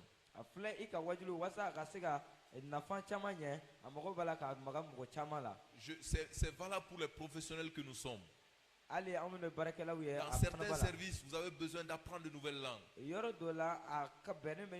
C'est comme une nouvelle compétence que tu acquiers. Cela va ouvrir de nouvelles portes pour toi. Ne dis pas que c'est difficile. C'est juste 5 mots que tu dois apprendre par jour. 5 mots. Pratique-les. Et tu vas parler une nouvelle langue en 6 mois. Est-ce que c'est extraordinaire ça? Est-ce que c'est à la portée de chacun? Est-ce que c'est à la portée de chacun? Il y a des choses que nous devons faire. Nous devons nous engager à le faire. Accepte de te former. Accepte de te former. Ça demande aussi de s'élargir. Quand je dis s'élargir, je pense à accepter les épreuves. Accepte d'être testé. Accepte même la correction. C'est d'accepter d'être émondé. Pour que le Seigneur enlève les branches qui ne produiront pas de fruits en toi. Ça veut dire souvent accepter qu'on te tire pour t'amener quelque part où tu ne pouvais pas aller. Souvent c'est d'accepter de prendre des coups pour être forgé. Alléluia. C'est tout cela que je suis en train de dire ce matin. Pour arriver à l'excellence, il y a des épreuves sur la route. Mais tu dois accepter de les traverser. Tu dois les endurer. Parce que le meilleur est à venir. Atteindre l'excellence, ça veut dire aussi souvent se cacher. Alléluia. Ça veut dire parfois se cacher. Se cacher. Parce que nous voulons paraître trop vite. Nous voulons être rapidement sous les projecteurs. Prenez l'exemple de Moïse. Le Seigneur l'a caché pendant 40 ans. 40 ans dans le désert derrière un petit troupeau. Mais le Seigneur était en train de le préparer pour de grandes choses. Il était en train de le préparer pour de grandes choses. Parce qu'il devait passer encore 40 autres années dans le même désert avec le peuple de Dieu. Donc, certaines épreuves te préparent à de grandes choses à venir. Ne te laisse pas abattre par les épreuves. Mais endure-les. Ne murmure pas. Ne discute pas. Reste ferme. Avance seulement. Continue à te former. Continue à te former. Continue à t'élargir. Continue à être enseigné. Continue à former ton mental. Deviens fort mentalement. Parce que la vérité est qu'il y a des choses que nous n'allons jamais apprendre en chantant et en dansant. On ne nous le dit pas souvent. Il y a des choses que tu n'apprendras pas en priant ni en jeûnant. L'homme apprend dans la douleur. C'est quand tu es éprouvé, quand tu es étiré, quand on t'a tapé. C'est quand tu te relèves de ça, tu sais que tu sais. Et tu peux avancer. Amen. Amen. On a besoin de cela. Donc les temps de preuve, les temps de désert, il ne faut pas les mépriser. Ne les méprisez pas. C'est le temps où le Seigneur est en train de te former. Il est en train de t'enseigner les choses. Accepte cela. C'est aussi l'exemple de Paul. Quand Paul a reçu le Seigneur, il est allé où? Il dit qu'il est allé en Arabie. Là où il n'y avait aucun apôtre. Là où il n'y avait aucun chrétien. Mais c'est là où il allait se cacher. Et pendant 3 ans, il était au pied du Seigneur. Le Seigneur lui enseignait les choses. Et je pense que c'est là qu'il a reçu les plus grandes et excellentes révélations qu'il a données dans la Bible. On a besoin de ce temps-là. Spirituellement, ça marche. Mais professionnellement aussi, on a besoin de se cacher. On a besoin de prendre des retraites où on s'enferme. On étudie un sujet. On reste là-bas. On reste là-bas. On reste là-bas. Jusqu'à ce que la connaissance vienne. Et quand on sort, on devient expert de ce domaine-là. Les gens vont venir vers nous pour qu'on leur dise notre secret. Mais tu veux paraître, tu veux des postes, tu veux des responsabilités, tu veux un grand nom, alors que tu n'as aucune préparation. Il n'y a rien en toi-même qui te permette d'exercer ces responsabilités-là. Tu auras la honte. Frères et sœurs, acceptez ces choses-là, endurez les choses, acceptez d'être formé, acceptez d'être caché. Il y a un temps où tu vas être révélé. Et quand ce temps sera, tu ne pourras plus te cacher avec des gens obscurs. Mais tu vas t'asseoir avec les rois. Tu vas t'asseoir avec les rois. J'ai dit tu vas t'asseoir avec les rois. Au nom de Jésus. Il faut en plus que tu sois quelqu'un de constant. Dis avec moi constance. Constance. C'est encore une qualité qui manque dans nos églises aujourd'hui. Il y a très peu de personnes constantes. Nous ne sommes plus fiables. On ne peut plus nous faire confiance. Si dans ton affaire on ne peut plus te faire confiance, si tu ne respectes pas ta parole, si tu ne respectes pas tes engagements, ton affaire est vouée à l'échec. Donc l'excellence demande de la constance. Quand tu dis je ferai, je le ferai. Quel que soit ce que cela te coûte, tu dois le faire. Fais-le. Continue à le faire. Sois constant. Quand tu t'es engagé à faire telle chose à telle fréquence, oblige-toi à le faire. Sans cette discipline-là, tu n'iras nulle part. Comme la vidéo que nous avons vue. 8 heures d'entraînement tous les jours. 1200 et quelques heures par an. En 5 ans, il a mis plus de 6000 heures de différence avec les autres. Là. Vous pensez que 6000 heures, c'est combien de jours? C'est beaucoup ça. C'est beaucoup ça. 6000 divisé par 24, c'est combien? Ça veut dire 250 jours. Ça dit, il a passé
Allô? Gloire à Dieu. Je n'ai pas vu le temps passer, il est l'heure. Hein? Bon, on va accélérer pour finir dans 5 minutes. Moi, je ne me suis pas ennuyé. Je ne sais pas pour vous, mais moi, je ne me suis pas du tout ennuyé. Amen. Donc, j'avais dit, il faut être constant. Il faut respecter ses engagements. Quand tu dis que tu dois voir quelque chose, que tu dois voir quelqu'un, va le voir.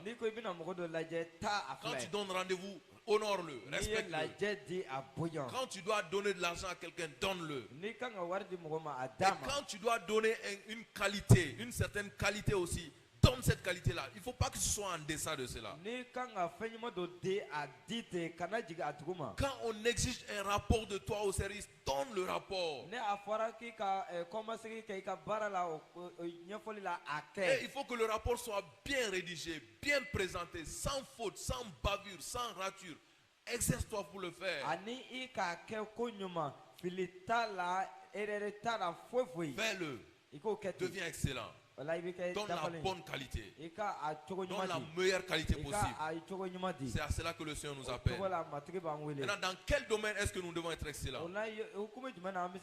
Commence par toi-même. Parce que l'excellence, c'est une mentalité. C'est une attitude.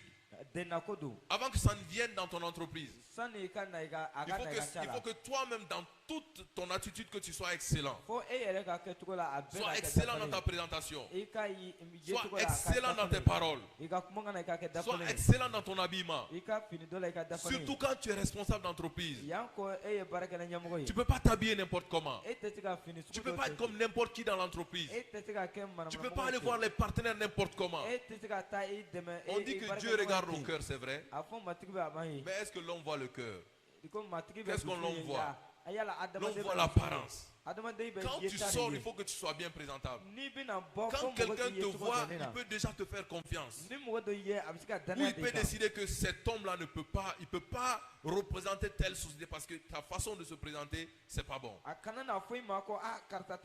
que vous comprenez ce que je dis? Est-ce que vous comprenez ce que je dis? Soyez présentable. Soyez présentable. Il faut que l'excellence commence par toi-même.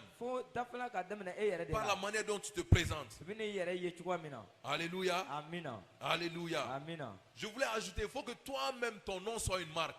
Que ton nom soit une marque. Une marque déposée. Vous savez, il y a des noms qui sont devenus des marques. Quand on dit aujourd'hui Mercedes, quand on dit Toyota, vous pensez que c'est le nom de voiture, non? Mais est-ce que vous savez qu'à la base c'est le nom de personnes? Mais Toyota, Mercedes sont devenus des marques. C'est devenu des marques d'excellence. C'est devenu des symboles de qualité. C'est la même chose pour Honda. C'est la même chose pour d'autres marques comme Samsung. Samsung, c'est le nom de la personne qui a créé Samsung.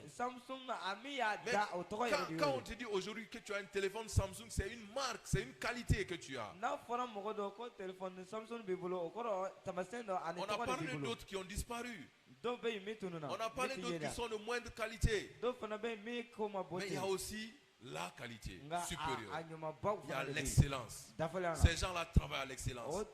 Chaque 6 mois, ils sortent une nouvelle marque encore plus excellente. Chaque année, ils font une nouvelle marque plus excellente. Chaque année, ils vont sortir une voiture. Tu penses que tu es dans un avion. Tellement que c'est confortable. J'avais dit ici, Ford. Quand Ford créait les premières voitures dans le temps, il disait à ses clients, tu peux choisir la qualité de tu peux choisir la couleur de ta voiture à condition que ce soit noir. Parce qu'il n'y avait que des voitures noires. Dans sa tête, c'était du noir. Mais il n'a pas cherché à satisfaire ses clients.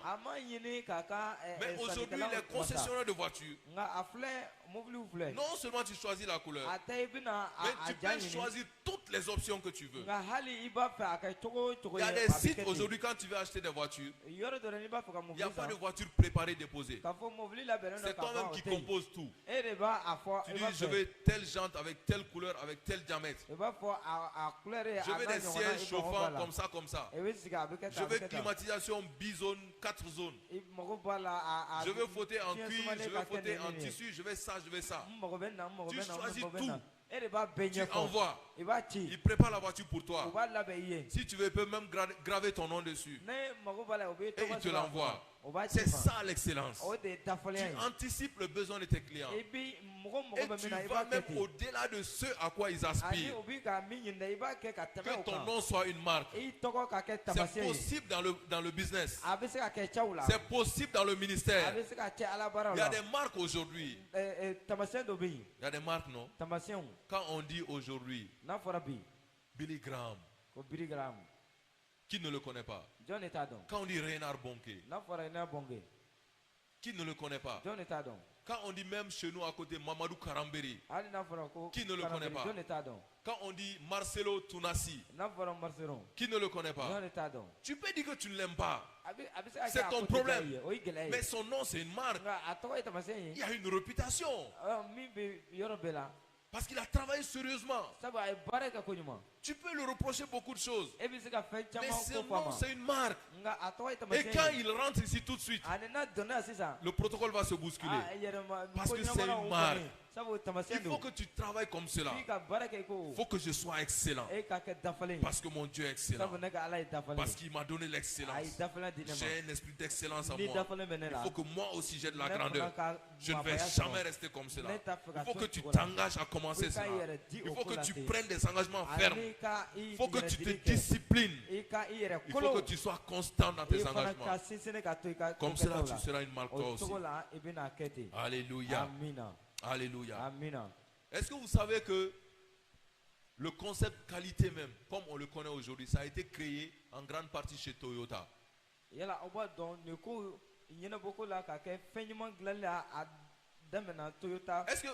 que vous savez que dans les années 80, pour ceux qui ont un peu d'âge, quand on disait qu'un produit venait du Japon, c'était quoi? Qu'est-ce que ça voulait dire pour vous? Hein? C'était quoi? Qualité, quelle qualité? Quelle sorte? Bonne? Moyenne? Mauvaise? Hein? Hein? Médiocre. Ouais. C'est comme ça. En 1980, les années 80 jusqu'à 90, quand on disait que ça venait du Japon, c'est de la toque. Mais aujourd'hui, quand on dit que ça vient du Japon, c'est quoi? C'est la meilleure qualité possible. Aujourd'hui, quand on dit que ça vient de Chine, on fait quoi? C'est de la chinoiserie, non? Mais attendez un peu, vous allez voir. Comment ces gens sont en train de travailler. Dans 20 ans, 30 ans, vous n'allez pas reconnaître. Ils vont faire les meilleures choses dans le monde. Parce qu'ils sont constants dans leur engagement. Ils sont en train de travailler dur à cela. Ils ont pris des choses aujourd'hui. Ils sont en train de les imiter. Mais chaque année, ils s'améliorent. Ils prennent des licences. Ils achètent des technologies. Aujourd'hui, ils sont en train de créer des avions. Ils ont donné un grand contrat à Boeing. À condition qu'on vienne créer les usines chez eux et qu'on fasse tous les avions chez eux. C'était la condition. Avant la fin de la construction là, ils vont commencer à voler aussi. Travailler à l'excellence. Que ton nom soit une marque. Au nom de Jésus. Ton entreprise aussi doit être excellente. À l'accueil, on doit savoir qu'on est venu quelque part. Quand on rentre chez toi, on doit savoir qu'on est venu quelque part. Si c'est comme n'importe où ou n'importe quoi, c'est que tu n'es pas en train de travailler à l'excellence. Alléluia. Est-ce que quelqu'un comprend ce que je dis là? Tu viens dans ta boîte, c'est comme n'importe où, c'est comme le grand marché. Il faut créer des choses pour montrer que notre Dieu est excellent. Il faut marquer les endroits dans lesquels tu vas pour montrer que tu es en train d'aller vers l'excellence. Il faut que ton personnel soit excellent. C'est toi qui dois les former. Les ressources humaines, c'est notre ressource la plus rare. est la plus importante. On doit travailler à développer les ressources. On doit travailler à développer les ressources humaines. Si ce n'est pas le cas, tu n'auras jamais une entreprise excellente. Toi seul, tu ne peux pas être excellent et être entouré de médiocres. C'est que toi-même, tu n'es pas bon, tu es médiocre. Il faut que les processus soient excellents. Que les méthodes de travail soient excellentes. Il faut que tes produits et services soient excellents. Miles Monroe disait que dans son entreprise, ils avaient un credo. Ils avaient un credo. Il disait, si tu peux pas bien le faire, ne le fais pas. Si tu ne sais pas bien le faire encore, ne le fais pas. Parce qu'ils sont dans l'excellence. Ils ne veulent pas qu'on fasse des choses qui vont entacher la réputation de l'entreprise. Donc tous les collaborateurs s'efforcent à être excellents. Donc chaque produit ou chaque service qu'ils donnaient devait être excellent. C'est là notre mentalité. C'est la mentalité que nous devons forger. Alléluia. Si tu es un ouvrier, n'accepte jamais que les gens viennent après toi pour dire mais ça c'est mal fait là. Pourquoi tu as fait ça comme ça? Tu es plombier, tu as mis des tuyaux, après un jour il y a des fuites partout. C'est pas normal. Ou tu es maçon, tu as fait un mur. Au bout de certains temps, ça commence à fissurer ou à gondoler. Refuse ça. Il faut que quand tu construis quelque part, ou quand tu fais une œuvre n'importe laquelle, que quelqu'un puisse venir dire, je sens que c'est un tel qui a travaillé ici. Parce qu'il connaît ta qualité. Parce qu'il connaît ta rigueur. Parce qu'il connaît l'excellence avec laquelle tu travailles. Il faut que chacun de nous aspirons à cela. Alléluia. Il est temps que nous cherchions à être des excellents. À cause du temps, je vais m'arrêter là. J'aurais voulu qu'on fasse des illustrations toujours. Qu'on pratique des choses. Mais je me dis que une prochaine fois, si Dieu nous permet, on aura l'opportunité. Le temps est passé. Je veux qu'on se lève, on va prier. Quelques minutes seulement. Parce que ce que nous faisons, tout ce que nous faisons, nous le soumettons au Seigneur. Donc ce matin, on va prier. On a bien vu que Dieu est un Dieu excellent. Que nous sommes ses enfants. Donc ce matin, nous allons prier simplement. Que cet esprit d'excellence qui est en lui et qu'il a mis en nous, qui commence à opérer dans nos vies, qui remplisse notre être, qui touche notre mentalité, qu'il change nos pensées ce matin, afin que les pensées de Christ viennent à nous. On va demander ensemble que l'esprit de médiocrité s'éloigne de nos vies, dans le nom puissant de Jésus. Si tu as compris, commence à prier. Père, ce matin, nous voulons te louer et te bénir au nom de Jésus pour cet enseignement, Seigneur, pour cette parole que tu nous as donnée. Je prie qu'elle impacte nos vies, Seigneur. Moi, premièrement, moi à qui tu as donné cette parole, Seigneur, que ce ne soit pas une simple parole, mais que cela touche ma vie, afin que je puisse tendre vers l'excellence au nom de Jésus. Saint-Esprit, tu es l'esprit d'excellence.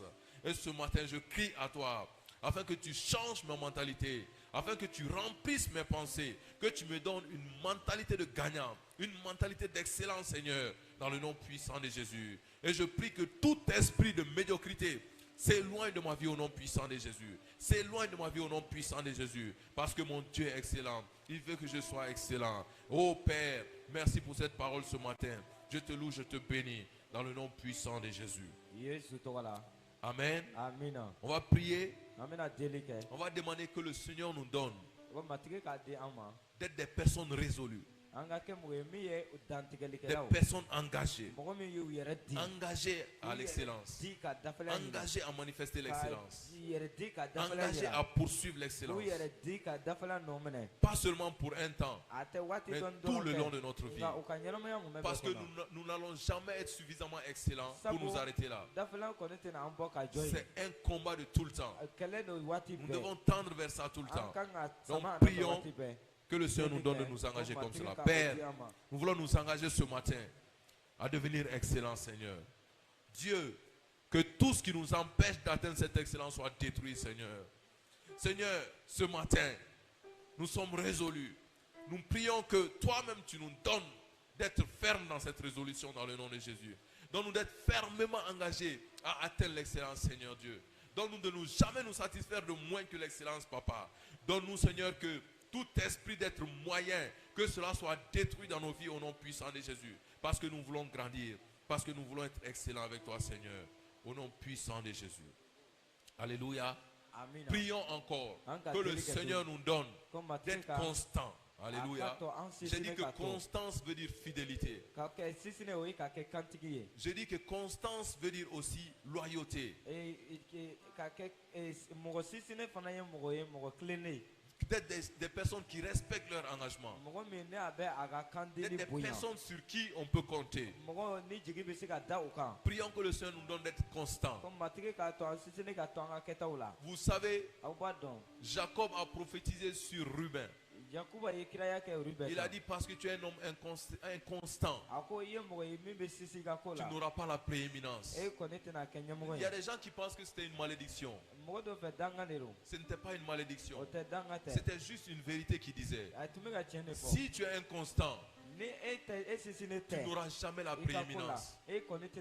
Si tu es inconstant, tu ne vivras jamais l'excellence.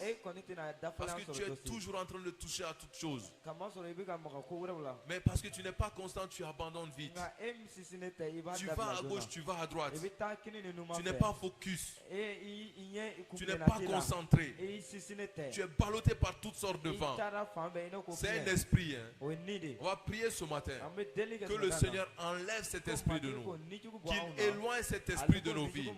Au nom puissant de Jésus. Papa, nous prions ce matin. Au nom de Jésus, que tout esprit d'inconstance s'éloigne de nos vies. Seigneur, que tout ce qui fait que nous soyons instables, Seigneur, soit détruit de nos vies au nom puissant de Jésus. Enlève les pensées d'instabilité. Enlève les pensées d'inconstance dans nos vies, Papa. Dans le nom puissant de Jésus. Nous voulons marcher fermement avec toi. Nous voulons demeurer constants dans la voie. Nous voulons rester loyaux. Nous voulons rester concentrés. Nous voulons rester focusés, Seigneur. Permets que cela soit pour chacun d'entre nous ici présents. Dans le nom puissant de Jésus. Amen. Amen. Amen. On a parlé de formation. On va prier ce matin. Que le Seigneur nous donne l'opportunité, la grâce de nous former. De nous former. Dans les domaines où nous avons besoin de cela. Qui nous accorde la grâce de recevoir la sagesse, l'intelligence, la compétence dans des formations spécifiques. Au nom de Jésus. Père, nous voulons être formés, Seigneur. Tu sais dans les domaines dans lesquels nous devons nous former, Seigneur. Et Seigneur, nous aussi nous le savons. C'est pour cela que nous prions ce matin. Afin que tu nous donnes, Seigneur, de nous former au nom de Jésus. D'être formés au nom de Jésus. D'être formés au nom de Jésus. Donne-nous, Seigneur, de consciemment nous former, Seigneur. Donne-nous d'aller à l'école s'il le faut. Donne-nous d'aller dans les stages s'il le faut. Donne-nous de lire comme il le faut, Seigneur. Donne-nous de nous connecter avec nos esprits, Seigneur, pour recevoir la formation. Au nom puissant de Jésus. Père, merci. Au nom de Jésus. Amen. Amen. Je veux qu'on fasse cette dernière prière. On va le faire comme une proclamation ensemble. On va dire, Père, nous avons reçu ta parole. Nous prions ce matin que cette parole demeure à nous. Que cette parole demeure à nous. Continue à nous challenger. Continue à nous défier. Continue à défier notre mentalité. jusqu'à ce que nous soyons excellents. Au nom de Jésus. Père, ce matin, nous crions à toi que l'esprit d'excellence remplisse notre esprit. Que l'esprit d'excellence saisisse nos pensées. Au nom de Jésus. Père, ce matin, nous sommes résolus à devenir des excellents. Comme toi, Dieu, tu es excellent. Que tout ce qui empêche cela soit brisé au nom de Jésus. Que tous les desseins du diable pour nous maintenir dans la médiocrité soient brisés ce matin dans le nom puissant de Jésus. Nous nous révoltons ce matin. Nous nous révoltons ce matin contre la médiocrité et nous la bannissons de nos vies dans le nom puissant de Jésus. Père, ce matin, donne-nous de comprendre. Donne-nous de comprendre les domaines dans lesquels nous devons nous former jusqu'à ce que nous soyons excellents. Détruis l'inconstance de nos vies. Détruis l'instabilité de nos vies dans le nom puissant de Jésus. Parce que nous avons compris, nous sommes résolus à marcher jusqu'à manifester l'excellence dans nos vies, dans nos entreprises, dans cette église, dans le corps de Christ. Au nom puissant de Jésus, nous avons prié. Et que le peuple de Dieu dise Amen. Gloire à Dieu. Que le Seigneur vous bénisse. Au nom de Jésus.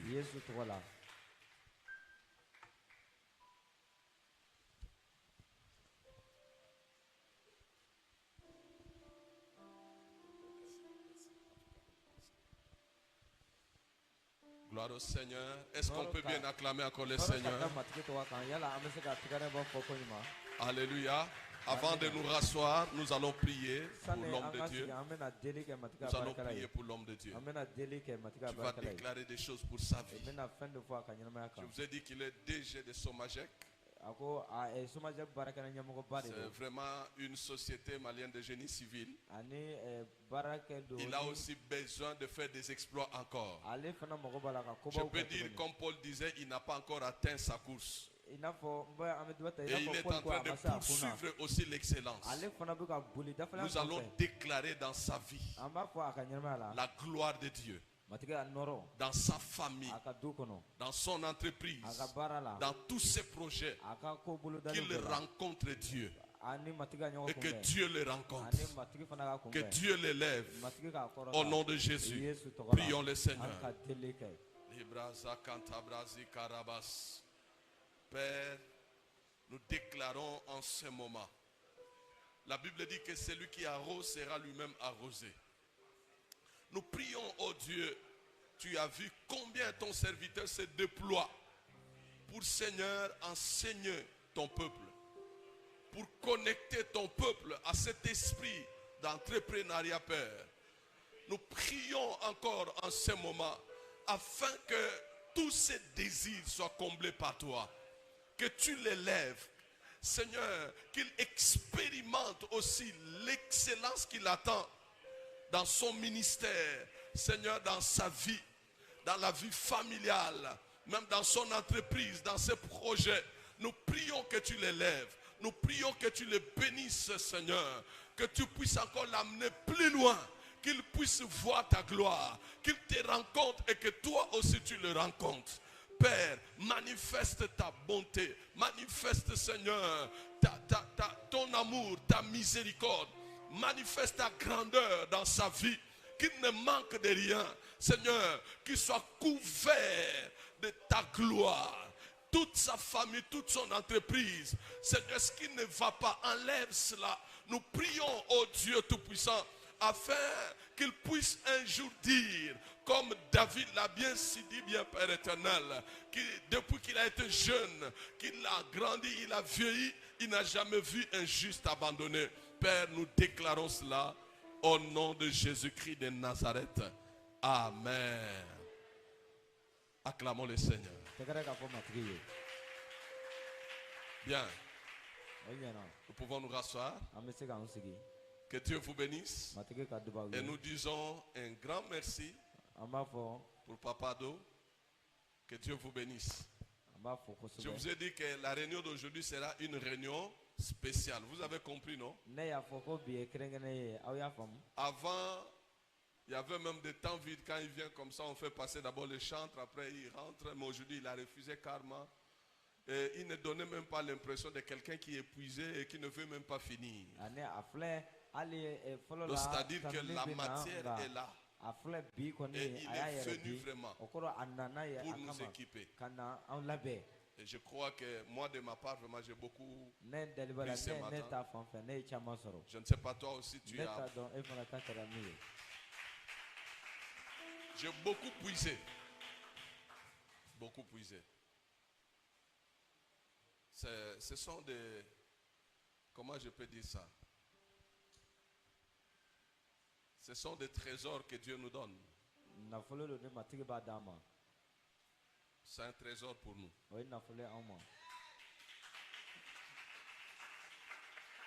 Vous savez, il y a des gens dans la vie, quand tu les rencontres, tu ne regrettes pas. Et tu sais que vraiment tu as rencontré quelqu'un qui peut t'amener plus loin. Je crois que les gens qui sont ici avec nous à ACI, on vient de finir avec un thème, les étapes qui mènent, qui conduisent à l'onction.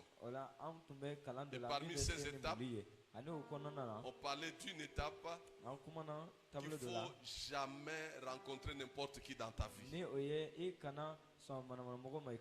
faut que tu rencontres quelqu'un qui va t'amener en haut. Donc si tu sens que dans ta vie, quelqu'un est en train de te, comme une pesanteur, t'attirer vers le bas, il faut fuir. Comme la Bible dit, fuyez le péché, tu dois fuir cette personne-là. Gloire au Seigneur. Je bénis vraiment le Seigneur pour vraiment le thème d'aujourd'hui. Poursuivre l'excellence. Tout se focalise, il faut d'abord savoir déterminer les domaines dans lesquels tu dois poursuivre cette expérience.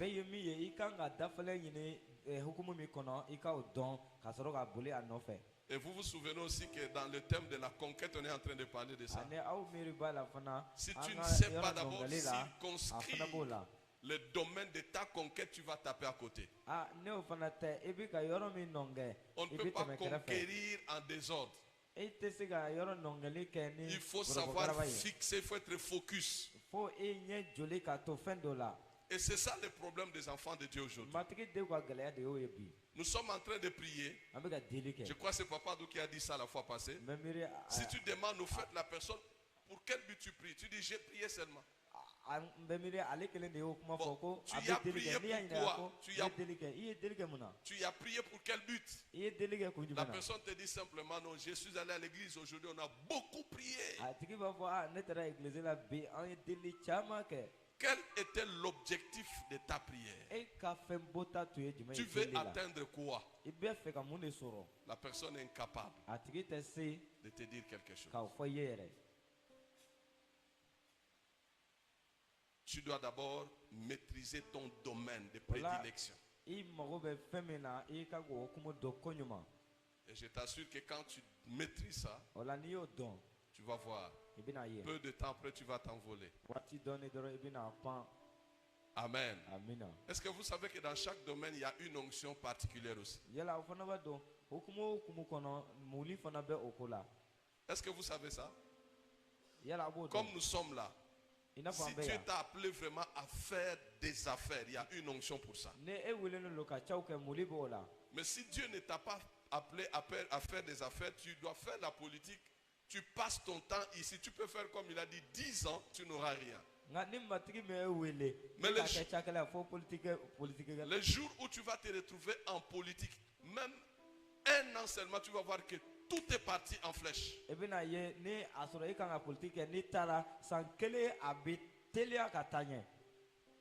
Et ce matin, je crois que c'est tombé dans une bonne terre. Voyez, ça c'est des conférences qui engendrent même des millions. On va vous dire, billet d'entrée c'est combien? 50 000, 100 000 par personne. Juste pour découvrir les clés de l'entrepreneuriat. Bon, demande à ton voisin, qu'est-ce que tu as donné? Dieu organise des assises comme ça, mais regardez les chaises. Et après, les gens vont nous dire, On ne sait pas, les affaires ne marchent pas. Mais les affaires, c'est ça. Même la Bible dit que les royaumes de cieux, ce sont les violents qui s'en emparent. Juste venir s'asseoir et suivre, les gens ont du mal. Mais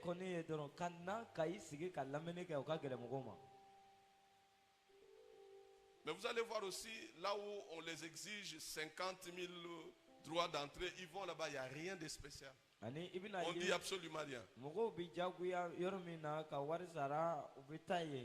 Vrai ou faux? Que Dieu vous bénisse. Alors, sans plus tarder, on voulait passer notre projet de Sanakoroba. Parce que nous sommes dans la réunion des hommes d'affaires. Je crois que nous avons affaire aussi aux hommes d'affaires qui doivent contribuer pour l'avancement de ces projets. Donc